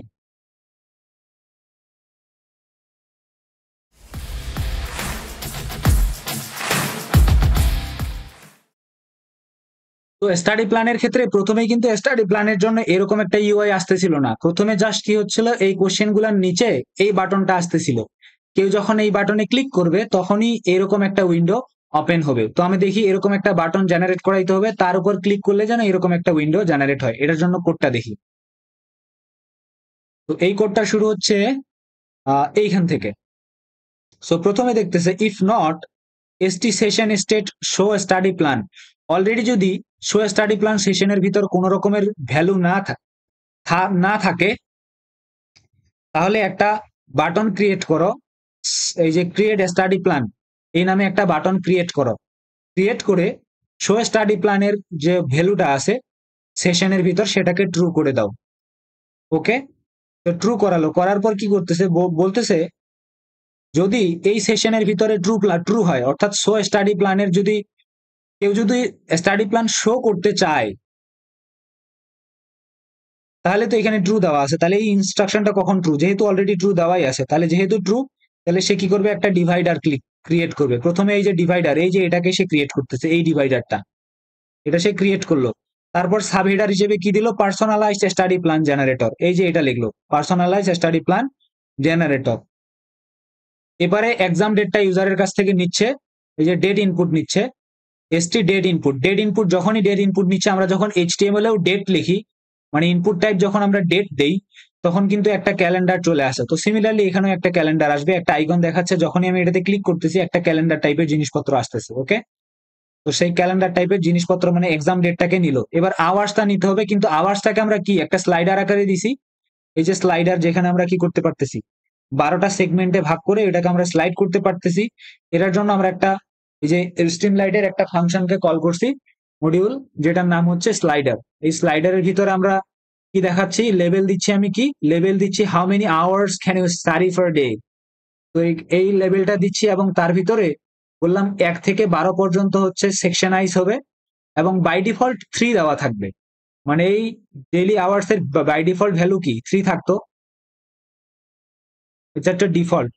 এরপর সিলেক্ট বক্স আসতেছে, সিলেক্ট বক্স একটা ক্রিয়েট করো যেটার ভিতরে লেভেল থাকবে what kind of plan do you prefer, এবং তার ভিতরে অপশন থাকবে 3টা। এই যে একটা লিস্টের ভিতরে 3টা অপশন দেওয়া আছে, balanced, revision heavy, practice heavy. আমরা এটা কোথায় পাচ্ছি, এই যে এখানে যখন আমরা ক্লিক করতেছি একটা ড্রপ ডাউন আসতেছে, এই ড্রপ ডাউনের ভিতরে 3টা এরকম করে ভ্যালু আমরা পাচ্ছিলাম। ওকে, এরপর ইফ স্টি বিট বাটন, যদি এখন এই যে স্টাডি প্ল্যান জেনারেট করার এই বাটনটাতে যদি ক্লিক করা হয়, তাহলে জেনারেট স্টাডি প্ল্যান, এই বাট বলতেছে জেনারেট স্টাডি প্ল্যান, এই বাটনটাতে যদি ক্লিক করা হয়, এখানে একটা কি নিছে, এটা হচ্ছে স্ট্রিমলাইটের নিজের সুবিধার্থে কিটা এখানে নিছে ইউনিক হিসেবে আইডেন্টিফাই করার জন্য। বলতেছে যখন এই বাটনটাতে ক্লিক করবে তখন একটা স্পিনার দেখাও, সেই স্পিনারটাতে কি লেখা থাকবে, জেনারেট স্টাডি প্ল্যান, মানে ওই যে ঘুরতেছিল ওইটা দেখাচ্ছিল, এবং এর ভিতরে এখন নিচের কাজটুকু হবে। তো নিচে আসলে কি কাজ হচ্ছে, এখানেও একটা প্রম্পট জেনারেট হচ্ছে এট দা মানে বিহাইন্ড দা সিন। কিভাবে সেই প্রম্পটটা আমরা লিখছি, you are an intelligent academic assistant, হালকা একটু প্রশংসা, তারপরে একটা লাইন ফাঁকা দিয়ে based on the following lecture summary, উপরে যে লেকচার সামারিটা ছিল ওইটার উপর বেস করে create a personalized day by day study plan for the user, their exam goal deadline is, তারপরে এই যে এক্সামের ডেট যেটা আসতেছে বাই ডিফল্ট আমরা যে এক্সামের ডেটটা দিছি সেটা এখানে আসছে। দে ক্যান বলতেছে they can study daily hours, মানে এত আওয়ার্স পার ডে, এখানে যদি 5 দেই তাহলে 5 ঘন্টা ডেইলি সে পড়তে পারবে। দে প্রিফার, যদি এখানে হেভি রিভিশন হয় heavy revision ready study style, এরকম সে লিখে দিবে, যা দিব তাই এখানে ডাইনামিক্যালি আসবে। এবং লেকচার সামারি যেহেতু এখানে বলছে যে based on the following lecture summary, following মানে কি নিচে থাকবে, তাহলে ওই লেকচার সামারিটাকে এখানে আমি ইনক্লুড করে দিলাম। এটা কোথায় পাচ্ছি আমি, এই সামারিটাকে আমি পাচ্ছি আমাদের সেশন ভেরিয়েবলের ভিতরে। এই সামারিটা এখানে আসবে, আসার পর format the output clearly with the daily task, বলতেছে আউটপুটটাকে ক্লিয়ারলি ফরম্যাট করতে হবে, সেটাও করতে হবে, সেটা এখানে করে দেওয়া হয়েছে। ওকে, তো এই প্রমটা কিন্তু আমাদের যখন এই যে ইফ ইফ শুরু হয়েছে কোথায়, এখান থেকে শেষ হবে কোথায়, এই যে এখানে গিয়ে শেষ হবে, তার মানে ইফেই চলবে কাজ কর্ম, এই বাটনের আন্ডারেই এখন সব কাজ চলতেছে। ওকে, তো আমাদের প্রম্পটস জেনারেট শেষ এখান থেকে। এই যে স্টাডি প্ল্যান প্রম্পটটা আমি জেনারেট করলাম, এখন ওই প্রম্পটটাকে আমি টেমপ্লেট ইঞ্জিনে পাঠাবো, সেটাকে কোথায় পাঠাবো, এই যে প্রম্পট টেমপ্লেট। প্রম্পট টেমপ্লেট আমরা কোথা থেকে পাইছি, প্রম্পট টেমপ্লেট আমরা লাংচেইন থেকে পাইছি। যদি উপরে যাই, এই যে লাংচেনের প্রম্পটস থেকে আমরা প্রম্পট টেমপ্লেট নিছি। এই প্রম্পট টেমপ্লেট ক্লাস কি করতেছে, আমাদের যে লামা মডেলটা আছে সেটাকে পাইপলাইন করে দিচ্ছে এই যে আমাদের প্রম্পটটার সাথে। তো এখানে ইনপুট ভেরিয়েবল গুলা কি ছিল, সামারি, সামারি আমাদের সেশন থেকে নিয়ে আসছে, এই সেশন থেকে এক্সাম ডেট নিচ্ছে, ডেইলি আওয়ার্স নিচ্ছে, প্ল্যান টাইপ নিচ্ছে, নিয়ে এগুলাকে পাঠাচ্ছে, পাঠায় ওখান থেকে সে কি করতেছে, টেমপ্লেট বানাচ্ছে, প্রম্পট টেমপ্লেট। এই যে স্টাডি প্ল্যান টেমপ্লেট নিল, নিয়ে স্টাডি প্ল্যান টেমপ্লেটটাকে কানেক্ট করতেছে এলএলএম মডেলটার সাথে, এই যে পাইপলাইনের মাধ্যমে একটা চেইন তৈরি হলো, এই চেইনটা থেকে চেইনের মাধ্যমে এই চেইন টেন দিয়ে এখন কল করতেছে সেই মডেলটাকে, কল করে সেখান থেকে একটা আউটপুট আসবে। এই যে আউটপুটটাকে কি করবে, সামারি এর ভিতরে আমরা কি করব, সামারি নামক সেশনটার ভিতরে এখন আউটপুটটা নিব। সরি, ওকে যখন আমরা ইনভোক করতেছি তখন আমরা ভ্যালুটা পাস করতেছি কিভাবে, এই যে সামারি এর ভিতরে আমরা ভ্যালু দিচ্ছি, এখনো কল হচ্ছে, লাংচেনের মাধ্যমে আমরা কি করতেছি, কল করতেছি, কল করার সময় আমরা এই যে সামারি আউটপুটটা দিচ্ছি, মানে যে সামারিটা আসছিল সেটা আমরা দিচ্ছি, এখানে ভ্যালু পাস করতেছি আমরা, এটার সাথে লিঙ্ক হচ্ছে এটা, এবং এটা গিয়ে ফাইনালি বসতেছে এখানে। সামারি আউটপুটটা এখানে আমরা দিলাম, এরপরে এক্সাম ডেটটা দিচ্ছি, এবং এক্সাম ডেটটাকে কিন্তু আমরা এই যে এসটিআর ফার্স্ট টাইম, এটাকে আমরা স্ট্রিংটাকে ফরম্যাট করতেছি কিভাবে, এই যে বিডি, মানে প্রথমে হচ্ছে তুমি ডেটার নাম দাও, সরি ডেটার নাম না, বি দিয়ে বড় ক্যাপিটাল বি দিয়ে মান্থের নাম বোঝায়, যেমন এটা হতে পারে অগস্ট 14, 2015, এরকম একটা ফরম্যাট ক্রিয়েট করতেছে, অগস্ট 15, তারপর কমা দিয়ে 2015, 15 এরকম একটা সাল ক্রিয়েট করতেছে, মানে একটা ডেট ক্রিয়েট করতেছে, ডেটটা ক্রিয়েট করে এখানে দিচ্ছে। তারপরে ডেইলি আওয়ার্সটাকে ডেইলি আওয়ার্স ভেরিয়েবলের ভিতরে দিচ্ছে, প্ল্যান টাইপটাকে প্ল্যান টাইপের ভিতরে দিয়ে এই লাং চেনটাকে কল করতেছে, সে এখন একটা আউটপুট দিবে। যে আউটপুটটা দিচ্ছে সেটাকে আমি কি করতেছি, রিফাইন করতেছি। রিফাইন করার পর সেই প্লেন টেক্সট আমি পাইলাম, প্ল্যান টেক্সটটা পাইলাম, ওখান থেকে যত ইমোজি আসে সেই ইমোজি গুলাকে আমি রিমুভ করলাম, একটা ক্লিন প্ল্যান টেক্সট পাইলাম। সেই প্ল্যান টেক্সটটাকে এখন আমার দেখাইতে হবে। তো দেখানোর আগে আমি একটা কাজটা যে হয়েছে একটা সাকসেস মেসেজ দেখাবো, এটা একটু পর কিন্তু অটোমেটিক বন্ধ হয়ে যাবে। পার্সোনালাইজ স্টাডি প্ল্যান, এটা একটু দেখাবে, দেখানোর পর ওটাকে তো আমার প্রিন্ট করে দিতে হইতে হবে। আবার এসটি ডট এই যে স্ট্রিমলাইট ডট মার্কডাউনের মাধ্যমে আমি সেই স্টাডি প্ল্যানটাকে এখন এখানে প্রিন্ট করাচ্ছি। স্টাডি প্ল্যানটা কোথায়, এটা হচ্ছে ক্লিক করে নিই যেহেতু। এনিওয়ে আমরা একটু আগে দেখছি আউটপুটটা, ধরো আমি এখানে দিলাম, এখন কি করবো, ওই ইয়ার বেসিসে সে জেনারেট করতেছে। তো এটা প্রিন্ট হবে, প্রিন্ট হওয়ার পর সে এটাতেও কিন্তু এখন এই যে স্টাডি প্ল্যানটাকেও এখন পিডিএফ আকারে নেওয়ার জন্য আমরা এই ফাংশনটুকু চালাইছি। So I have already explained the syntax of this function in the earlier videos. You can watch it yourself. And finally, we are handling the exception. So this is all about the project. In the next section, I am coming with the interview questions. Till then, keep learning and keep studying.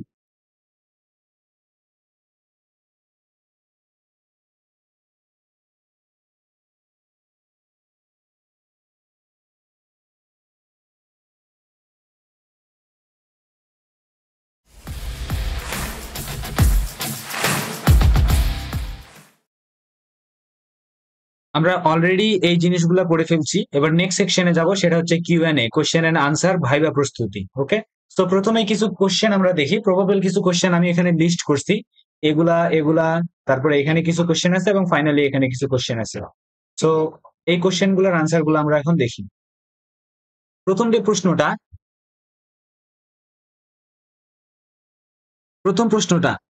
can you explain the workflow of your app from YouTube URL input to a study plan generation? YouTube URL input থেকে study plan generation পর্যন্ত আমাদের পুরো অ্যাপের যে ওয়ার্কফ্লোটা, তো এটার আনসারে আমরা বলতে পারি যে আমাদের যে অ্যাপটা আছে এটা একটা ইউটিউব ইউআরএল নিচ্ছে, আমরা একটা ইউটিউব ইউআরএল দিচ্ছি, সে একটা ইউটিউব ইউআরএল নিচ্ছে, নিয়ে ইউটিউব ট্রান্সক্রিপ্ট এপিআই এর মাধ্যমে সে সেখান থেকে ট্রান্সক্রিপ্টটা ফেচ করতেছে। ফেচ করার পরে আমরা একটা প্রম্পট জেনারেট করতেছি, সেই প্রম্পটটা লিখে ওই ট্রান্সক্রিপ্টটা সহ আমরা আমাদের যে মডেলটা আছে এল লামা বা লামা সেটাকে দিচ্ছি। এই লামা আমাদের এই প্রম্পটটা আর এই ট্রান্সক্রিপ্টটা নিয়ে সেটাকে একটা সুন্দর সামারি আর বুলেট পয়েন্ট আকারে একটা স্মার্ট নোট জেনারেট করে দিচ্ছে। এরপর একটা কোশ্চেন এবং আনসারের একটা সেকশন আসতেছে, সেখানে আমরা কোশ্চেন করলে সেই আনসার দিচ্ছে আমাদের এই লেকচারটার উপরে বেস করে। এবং সবার শেষে আমাদের অ্যাপটাতে আরেকটা ফাংশনালিটি আছে, সেটা হচ্ছে এটা স্টাডি প্ল্যান জেনারেট করতেছে ডেডলাইন, পরীক্ষা বা হচ্ছে আমাদের যে অ্যাসাইনমেন্টের ডেডলাইনের উপরে বেস করে এটা জেনারেট করতেছে। ওকে, সো এটাই হচ্ছে আমাদের যে পুরা অ্যাপের ওয়ার্কফ্লোটা। এডিশনাল ফিচার হিসেবে আমরা বলতে পারি এটাকে আমরা লোকালি ডাউনলোড করতেছি না এই মডেলটাকে, এটা আমরা একটা হোস্টেড সার্ভার থেকে এটাকে ইউজ করতেছি এপিআই কি এর মাধ্যমে, এটুকু বললেই হবে। Why did you choose Streamlight? Next প্রশ্ন, why did you choose Streamlight for this project instead of Flask and Django? What is Streamlight and how does it work? বলতেছে Streamlight, আমরা জানি Streamlight যে ফ্রেমওয়ার্কটা আমরা এখানে ইউজ করছি, আমি এতক্ষণ হয়তো লাইব্রেরি বলছিলাম, তো এটা লাইব্রেরি আর ফ্রেমওয়ার্ক এনিথিং, জাস্ট মনে রাখো এটা আমাদের ইউআই এর যে ফাংশনালিটিস গুলো সেটা দিচ্ছে। তো এখানে বলতেছে এখানে আমরা ফ্লাস্ক বা জ্যাঙ্গো সেটাও তো ইউজ করতে পারতাম, জ্যাঙ্গো হচ্ছে পাইথনের একটা ফ্রেমওয়ার্ক, ফ্লাস্কও সেরকমই কিছু একটা। তো এই ফ্লাস্ক এবং জ্যাঙ্গো যদি আমরা ইউজ করতাম আমাদের কিন্তু এইচটিএমএল, সিএসএস, জাভাস্ক্রিপ্ট এগুলো আলাদা করে নলেজ থাকা লাগতো। বাট আমরা চাচ্ছিলাম, আমরা সিম্পল এই প্রজেক্টটা করছি মূলত ডেটা সায়েন্সের পার্সপেক্টিভ থেকে। সো আমাদের পাইথন শিখতেছি অলরেডি, আমাদের খুব বেশি ধরো নলেজ নাই, মানে এই ধরনের এই যে স্ট্রিমলাইটকে ডিজাইনই করা হয়েছে যাদের পাইথন ইউজ করে ডেটা সায়েন্স বা মেশিন লার্নিং এর যে প্রজেক্ট গুলো যেন আমরা করতে পারি, যেখানে ডেভেলপারদের ডেপথ কোনো নলেজের প্রয়োজন নাই এইচটিএমএল বা সিএসএস বা ওয়েব ডেভেলপমেন্ট পার্সপেক্টিভ থেকে। ওকে, তো ফ্লাস্ক এবং জ্যাঙ্গো দিয়ে কাজ করতে গেলে আমার ওগুলার নলেজ লাগতো, এইচটিএমএল সিএসএস এর নলেজ লাগতো, বাট স্ট্রিমলাইটে এটা কিছুর প্রয়োজন নাই। এজন্য আমরা এটাকে চুজ করছি। বলছে what is Streamlit and how does it work? Streamlit হচ্ছে একটা পাইথন লাইব্রেরি, এটা হচ্ছে একটা পাইথনের একটা ফ্রেমওয়ার্ক যেটা আমাদেরকে এই ইন্টারেক্টিভ অ্যাপ ডিজাইন করার ক্ষেত্রে, ইন্টারেক্টিভ ডেটা সায়েন্স অ্যাপ্লিকেশন বা ইন্টারেক্টিভ পাইথন অ্যাপ্লিকেশন ডিজাইন করার ক্ষেত্রে আমাদেরকে হেল্প করে। সিম্পল যে ইন্টারেক্টিভ তো অবশ্যই আমাদের এটাতে আমরা ইন্টারেক্ট করতে পারতেছি, ইনপুট দিতে পারতেছি, আউটপুট নিতে পারতেছি। ওকে, সো স্ট্রিমলাইট হচ্ছে একটা পাইথন লাইব্রেরি যেটা ইন্টারেক্টিভ ইউআই ডিজাইন করার জন্য আমাদেরকে হেল্প করে মেশিন লার্নিং অথবা ডেটা সায়েন্সের প্রজেক্টগুলোতে। Why did you choose Streamlit for the project instead of Flask or Django? এটা একটু এক্সাজারেট হয়ে গেছে উপরেরটার সাথে, এটার অলরেডি আমরা আনসার পেয়ে গেছি। Which libraries are used in your project and what is their purpose? বলতেছে আমাদের এই প্রজেক্টটাতে আমরা কোন কোন লাইব্রেরি গুলাকে ইউজ করেছি এবং তাদের এক একটার পারপাস কি। তো আমরা যদি একটু দেখি আমাদের প্রজেক্টটার উপরের দিকে কি কি লাইব্রেরি, এটা আমি বারবার বলে দিয়েছি, তারপরে একটু ইন্টারভিউ পার্সপেক্টিভ থেকে বলি। তো এইখানে যে আছে স্ট্রিমলাইট, এটাকে আমরা ব্যবহার করতেছি আমাদের ইন্টারেক্টিভ একটা ইউআই ডিজাইন করার জন্য। ইউটিউব ট্রান্সক্রিপ্ট এপিআই, এটাকে আমরা ব্যবহার করতেছি আমাদের ইউআরএলটাকে ব্যবহার করে ট্রান্সক্রিপ্টটাকে জেনারেট করার জন্য। ডট ইএনবি হচ্ছে আমাদেরকে এপিআইটাকে স্মুথলি যেন এনভায়রনমেন্টে রান করে সেই এনভায়রনমেন্টটাকে সামলাচ্ছে, সেই সিকিউরিটিটাকে সামলাচ্ছে ডট ইএনভি।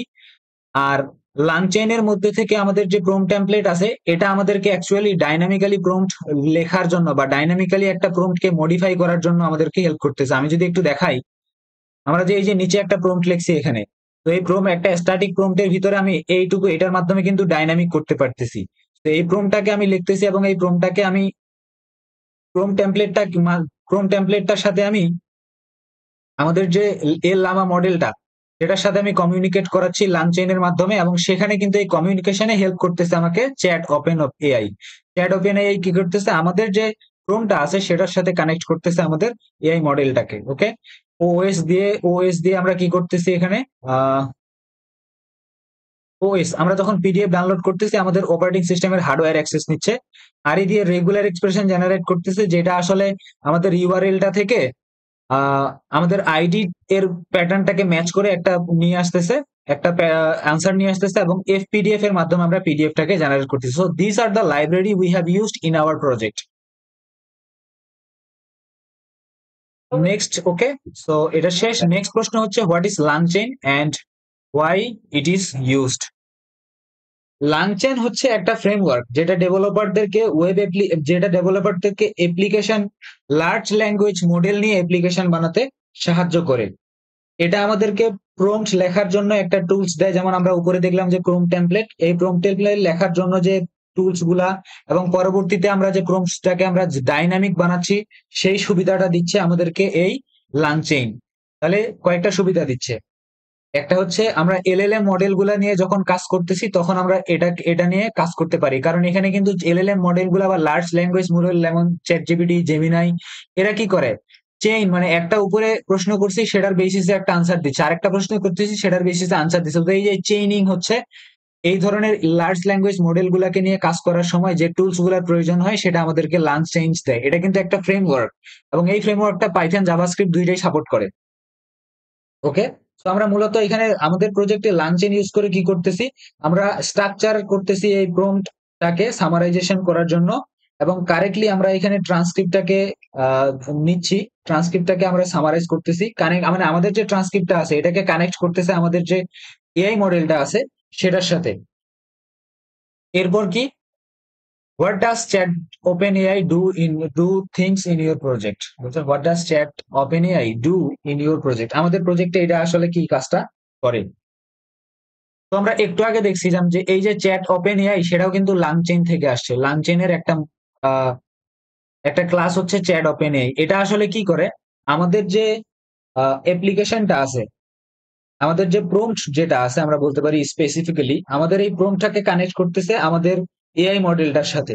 আমরা বলতে পারি এই যে লাংচেইনের যে ক্লাসগুলো আছে এগুলা কি করতেছে, আমাদের এই অ্যাপ্লিকেশনটাকে এআই যে মডেলটা আছে ইউজার এন্ডে, মানে ইউজার এন্ডে না, হোস্টেড করা আছে, সেটার সাথে কানেক্ট করার জন্য চ্যাট OpenAI এখানে কাজ করতেছে। ওকে, এরপর যদি জিজ্ঞেস করে এপিআই যে বললা এতক্ষণে, হোয়াট ইজ এপিআই, এবং এটার আসলে এখানে প্রয়োজনটা কি। তো এপিআই এর ফুল ফর্মটা হচ্ছে অ্যাপ্লিকেশন প্রোগ্রামিং ইন্টারফেস। এটা আসলে কি করে, একটা লেয়ার তৈরি করে দেয়। ফর এক্সাম্পল দেখো, আমাদের এই প্রজেক্টটা কিন্তু আমাদের মেশিনে আছে, এবং আমাদের যে এআই মডেলটা সেটা কিন্তু আরেকটা মেশিনে হোস্ট করা আছে, সেটা আরেকটা সার্ভারে, মানে ওপেন রাউটারের সার্ভারে হোস্ট করা আছে। তো এই একটা অ্যাপ্লিকেশন আরেকটা অ্যাপ্লিকেশন মানে দুইটা আলাদা আলাদা জায়গায় হোস্ট করা অ্যাপ্লিকেশন একটা আরেকটার সাথে কমিউনিকেট করবে, তারা ডিরেক্টলি কিন্তু কমিউনিকেট করতে পারবে না।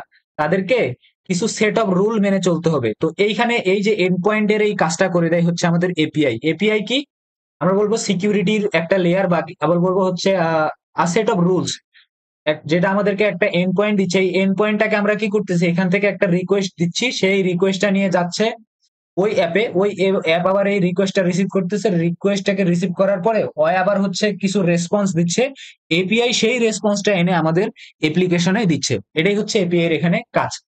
শুধুমাত্র এখানে এপিআই ইউজ হয় না, অনেক জায়গায়, মানে বর্তমানে যতগুলা অ্যাপ আছে প্রায় প্রত্যেকটা অ্যাপের ভিতরেই কিন্তু আমরা এই এপিআই জিনিসটাকে ইউজ করি। আমরা যখন লাস্ট প্রজেক্টটা করছিলাম সেখানে আমাদের যে অথেন্টিকেশনের জন্য আমরা ফায়ারবেস ইউজ করছিলাম, সেখানেও কিন্তু আমরা ফায়ারবেসের অথেন্টিকেশন এপিআইটাকে ইউজ করছিলাম। Okay, what is the difference between session state and normal variables in Python? পাইথনের মধ্যে আমরা একটু আগেই কিন্তু আমাদের প্রজেক্টে দেখছি সেশন স্টেট ছিল। সো আমরা তো নর্মাল ভেরিয়েবলও নিতে পারতাম এই হিস্ট্রিটাকে রাখার জন্য, তাতে কি সমস্যাটা হইতো? আমরা কেন সেশন স্টেট নিলাম? আমরা যে স্ট্রিমলাইট যে লাইব্রেরিটা বা ফ্রেমওয়ার্কটা ইউজ করছি সেটা কি করে, যখনই ধরো আমি স্ট্রিমলাইটের যে তৈরি করার যে একটা বাটন আছে, ধরলাম হচ্ছে আমাদের সামারাইজ বাটন, এই সামারাইজ বাটনে ক্লিক করলে আসলে কি হয়, পাইথনে যখনই আমরা স্ট্রিমলাইটের কোনো একটা স্টিমলেটের কোনো একটা ইয়াতে আমরা যখন ক্লিক করি, কোন একটা কম্পোনেন্টে যখন আমরা ক্লিক করি, পাইথনের যে পুরো কোডটা কিন্তু এখানে রিরান হয়ে যায়, তো রিসেট হয়ে যায় পুরো কোডটা। যখনই রিরান হবে, যদি নর্মাল ভেরিয়েবল ডিক্লেয়ার করি তাহলে সবগুলা ভেরিয়েবল কিন্তু আবার প্রথম থেকে ইনিশিয়ালাইজ হবে। আর যদি সবগুলা ভেরিয়েবল প্রথম থেকে ইনিশিয়ালাইজ হয়ে যায় তাহলে তো আমার হিস্টোরিটা এখানে ধরে থাকতেছে না, আমার তো হিস্টোরিটা ধরে থাকতে হবে, কনটেক্সটটাকে ধরে রাখতে হবে। এই জন্য এক্ষেত্রে আমরা সেশন ভেরিয়েবল নেই। আমার পাইথনের যে স্ক্রিপ্টটা আছে সেই স্ক্রিপ্টটা যদি রিরানও হয়, আমাদের হিস্ট্রিটা কিন্তু সেখানে থেকে যাবে যদি আমরা সেশন নেই। নর্মাল ভেরিয়েবলে এটা পসিবল না। এবং এরপর কি, science, since this is a data science project, what data science concept are applying in here? আমাদের এই প্রজেক্টটাকে তাহলে আমরা ডেটা সায়েন্সের কোন কনসেপ্টটাকে এখানে অ্যাপ্লাই করতেছি? আমরা যে কাজ করতেছি সেটা একটা ন্যাচারাল ল্যাঙ্গুয়েজ প্রসেসিং মডেল নিয়ে কাজ করতেছি, যে আমাদের ন্যাচারাল ল্যাঙ্গুয়েজটাকে বুঝতে পারে। আমরা কি করতেছি বেসিক্যালি, আমরা একটা ইউআরএল থেকে ট্রান্সক্রিপ্টটাকে জেনারেট করতেছি। সো এই ট্রান্সক্রিপ্টটা কিন্তু একটা ন্যাচারাল ল্যাঙ্গুয়েজ, ওই ন্যাচারাল ল্যাঙ্গুয়েজটাকে আমরা প্রসেস করে সামারি আকারে দেখাচ্ছি। এই এবং এটা করতেছি একটা মডেলের মাধ্যমে। এই মডেলটা আসলে একটা ন্যাচারাল ল্যাঙ্গুয়েজ প্রসেসিং মডেল। এবং এই মডেলটা কিভাবে বুঝতেছে, সে কিন্তু অনেকগুলা ডেটা দিয়ে অলরেডি ট্রেন, অনেকগুলা সেন্টেন্স তার ভিতরে দেওয়া হয়েছিল, দিয়ে প্যাটার্ন দেওয়া হয়েছিল, সে ওই প্যাটার্ন গুলা দেখে দেখে শিখছে। এজন্য আমরা যখন কোনো টেক্সট দেই সে কিন্তু বুঝতে পারে যে এটার মিনিংটা কি। ওকে, সো এটাই হচ্ছে আমাদের এনএলপি এর কনসেপ্ট। এটার উত্তর হচ্ছে এনএলপি বা natural language processing. What kind of data are you processing in this app? Structure, unstructure নাকি সেমি স্ট্রাকচার? তো আমরা যে ডেটাগুলো এখানে প্রসেস করতেছি এটা একটা আনস্ট্রাকচার ডেটা, কারণ আমরা যে ইউটিউব এর ইউআরএল থেকে যে ট্রান্সক্রিপ্ট নিচ্ছি সেই ট্রান্সক্রিপ্ট গুলা কিন্তু হজবরল টাইপের জাস্ট টেক্সট। ওগুলাকে আমরা কি করতেছি, সেখান থেকে আমরা প্রসেস করতেছি, সেগুলাকে আমরা প্রসেস করার পর একটা সুন্দর করে বুলেট পয়েন্ট আকারে সাজিয়ে গুছিয়ে রাখতেছি, স্ট্রাকচার করতেছি। তো আনস্ট্রাকচার কিছু ডেটাকে আমরা এখানে স্ট্রাকচার করতেছি। How is text pre processing applied in your project? এখানে টেক্সট প্রি প্রসেসিং আমাদের কোথায় হয়েছে? তো টেক্সট প্রি প্রসেসিং বলতে বুঝাইছে আমরা যে ইউটিউব ইউআরএলটা থেকে ট্রান্সক্রিপ্টটা নিচ্ছি সেটা কিন্তু প্রসেস না, কারণ ট্রান্সক্রিপ্ট যেটা হয় সেটা খুব বেশি প্রসেস করা থাকে না, সেখানে টাইম স্ট্যাম্প থাকে। তো আমরা কি করতেছি, সেখান থেকে টাইম স্ট্যাম্প গুলোকে সরিয়ে আমরা কিন্তু একটা কমপ্লিটলি কন্টিনিউয়াস একটা স্ট্রিং আগে ক্রিয়েট করতেছি। কন্টিনিউয়াস একটা স্ট্রিং এ যদি আমরা মডেলটাকে দেই তাহলে এই মডেলগুলো কি করে অনেক ভালো পারফরমেন্স দিতে পারে। তো এই জন্য আমরা কি করতেছি, আমাদের যে ট্রান্সক্রিপ্টটা আছে সেখান থেকে আমরা যে টাইম স্ট্যাম্প গুলো আছে সেগুলাকে সরাচ্ছি, সরিয়ে তারপরে এখানে প্রি প্রসেস করতেছি। এবং আরেকটা প্রসেসিং হচ্ছে কোথায়, যখন সামারিটা দিচ্ছে, সামারির সাথে আমাদের এই মডেলটা কিন্তু ইমোজিও দিতে পারে, আমরা এখান থেকে ইমোজি গুলাও সরাচ্ছি, সেটাও কিন্তু একটা প্রি প্রসেসিং। এরপর কি, what is summarisation in NLP and which type is your model performing? ও আচ্ছা আচ্ছা, এখানে সামারাইজেশন, আসলে summarisation, text summarisation, natural language processing এ সামারাইজেশন দুই প্রকার হয়, একটা হচ্ছে এক্সট্রাকটিভ আর একটা হচ্ছে অ্যাবস্ট্রাকটিভ। তো এক্সট্রাকটিভ আসলে কি, আমি এই প্রজেক্টটা বানানোর আগে আমরা যে মডেলটাকে টেস্ট করতেছিলাম, যেখানে আমরা শুধুমাত্র হুইসপার এআই নিয়ে কাজ করতেছিলাম এবং হাগিং ফেস নিয়ে কাজ করতেছিলাম, সেখানে সমস্যাটা হচ্ছিল কি, সে আমাদের ট্রান্সক্রিপ্টটাকে নিচ্ছিল, নিয়ে সেখান থেকে সে শুধুমাত্র লাইনের কোনো একটা পার্ট নিচ্ছে, মানে এক্সাক্ট যে ট্রান্সক্রিপ্টটা আছে সেই ট্রান্সক্রিপ্ট থেকে পুরো সেন্টেন্স, কোনো কোনো দুই একটা সেন্টেন্সকে নিচ্ছে, অথবা ওই সেন্টেন্সের কোনো একটা পোর্শনকে নিয়ে সে গুছিয়ে দিচ্ছে আমাদেরকে। এটা হচ্ছে এক্সট্রাকটিভ, যেখানে অরিজিনাল আমাদের ট্রান্সক্রিপ্টটাই থেকে যাচ্ছে। কিন্তু অ্যাবস্ট্রাকটিভে কি হয়, ওই কনটেক্সটটা বুঝে, ট্রান্সক্রিপ্টের কনসেপ্টটা বুঝে, সেই অর্থটা বুঝে নিজের মতো করে, ইউজারের মতো করে সুন্দর করে দিতে পারতেছে, সুন্দর করে সামারাইজেশন করতেছে। এটা হচ্ছে অ্যাবস্ট্রাকটিভ। তাহলে এই দুইটার মধ্যে ডিফারেন্সটা কি হাই হোপ বোঝা গেছে। How does your app transform raw text data into meaningful insight to the user? তো এই জিনিসটা আমরা অলরেডি দেখছি। আমরা এখানে কি করতেছি, আমরা ট্রান্সক্রিপ্টটাকে ইউটিউব থেকে ফেচ করতেছি, যেটাকে আমরা বলতে পারি ডাটা এক্সট্রাকশন, এবং ডাটা প্রসেসিং করতেছি। প্রথমে ডাটা এক্সট্রাকশন করলাম, এরপর ডাটা প্রসেসিং করতেছি। প্রসেসিং করার সময় আমি কি করতেছি, ক্লিনিং করতেছি, সামারাইজিং করতেছি টেক্সট গুলাকে, তারপরে স্মার্ট নোট জেনারেট করতেছি, এটা তো প্রসেসিং। এর সবার শেষে আমি বলতে পারবো ইনসাইট জেনারেশন করতেছি। ইনসাইট জেনারেশন কিভাবে করতেছি, আমরা যে হচ্ছে এখানে পার্সোনালাইজড একটা স্টাডি প্ল্যান জেনারেট করতেছি, এটা তো এক প্রকার ইনসাইট। সে আসলে বুঝতেছে যে হচ্ছে কতদিন লাগবে এটা শেষ করতে। ওকে, তো এটুকুই। আরো শেষে কিছু কোশ্চেন আছে। How does your AI model understand the transcript before summarisation? Summarising করার আগে ট্রান্সক্রিপ্টটাকে আসলে সে কিভাবে বুঝায়?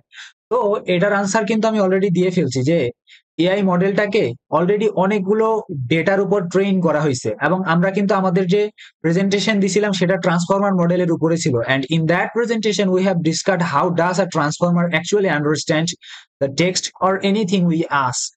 সো এ আসলে কি করে, অনেকগুলা ডেটার উপরে যেহেতু তাকে ট্রেন করা আছে, সে আমরা যখন একটা ট্রান্সক্রিপ্ট দেই বা টেক্সট দেই, সে কি করে, এই টেক্সটার প্যাটার্নটাকে দেখে, প্যাটার্নটাকে দেখে সে, তার তো অনেক নলেজ আছে, সেই প্যাটার্নের সাথে মিলে যায়, সেটার উপরে সে একটা প্রেডিকশন লাগায়, এবং সেই অনুযায়ী সেই প্রেডিকশনের উপর বেস করে সে আমাদের কথাগুলোকে বা আমাদের যে টেক্সট গুলাকে আছে সেগুলাকে সে বুঝায়। So I hope you actually understand this, what I'm trying to make you understand. How do you ensure that the summary is relevant to the lecture content? তুমি কিভাবে এনশিওর করতেছো যে আমি যে সামারিটা জেনারেট হচ্ছে, আমরা যে এখানে সামারিটা জেনারেট করছি, এটা actually relevant to the lecture, নাকি সে নিজে নিজে বানাচ্ছে? তো আমরা এটা ভাবে এনশিওর করতেছি, আমরা কিন্তু তাকে প্রম্পটটা দিচ্ছি, এবং আমরা প্রম্পটটা যখন দিচ্ছি, দেওয়ার সময় কিন্তু আমরা বলতেছি, আমরা কিন্তু তাকে ফোর্স করতেছি যে আমাকে যে সামারিটা দিবা সেটা শুধুমাত্র এই ট্রান্সক্রিপ্টটার উপর বেস করেই দিবা, এবং আমরা কিন্তু ওকে এখানে একটা রেস্ট্রিকশন দিয়ে দিচ্ছি। ওকে, সো এটার মাধ্যমে আমরা এখানে এটাকে ইনশিওর করতেছি। আরো যদি ভালো অ্যান্সার আমি বলতে চাই, আর ভালো কি আমি এটুকুই বলতে পারি যে আমরা যে প্রম্পটটা ডিজাইন করতেছি সেটা কিন্তু আমরা স্পেশাল কিছু, মানে স্পেসিফিক্যালি কিছু ইনস্ট্রাক্ট দিচ্ছি, এবং সেটার উপর বেস করে সে আমাদেরকে সামারিটা দিচ্ছে। আরেকটা বলতে পারি, এখানে কিন্তু আমরা কোনো এক্সটার্নাল ডেটা দিচ্ছি না, জাস্ট ওই প্রম্পটটা দিচ্ছি এবং তার সাথে আমাদের যে ট্রান্সক্রিপ্টটা দিচ্ছি সেটাই দিচ্ছি। তো সে তো এই দুইটার উপর বেস করে আমাদেরকে আনসার দিবে, তা না হলে সে কিভাবে বুঝবে যে কি আনসার দিচ্ছে না হচ্ছে সে। মেন কথা হচ্ছে, I hope you got the idea. How is prompt engineering important in your apps and output quality? Prompt ইঞ্জিনিয়ারিংটা আমাদের আউটপুট কোয়ালিটিটার উপরে হচ্ছে, এটা একটা খুবই, মানে এটা তেমন ইম্পর্টেন্ট কোশ্চেন না, বাট আমি বলে দিচ্ছি। How is prompt engineering important in your apps output quality? এখানে আমাদের যে অ্যাপটা আউটপুট দিচ্ছে সেটার কোয়ালিটিটার উপরে প্রম্পট ইঞ্জিনিয়ারিংটা আসলে কতটা গুরুত্বপূর্ণ, এখানে আসলে কি ইফেক্টটা ফেলতেছে আমি বলতে পারি। তো আমাদের এখানে আমাদের যে অ্যাপটা, এটার ভিতরে আমরা যদি হচ্ছে সুন্দর করে একটা পোয়েম না দিতাম, তাহলে কিন্তু সে ওয়েল স্ট্রাকচার একটা আনসার আমাদেরকে দিত না।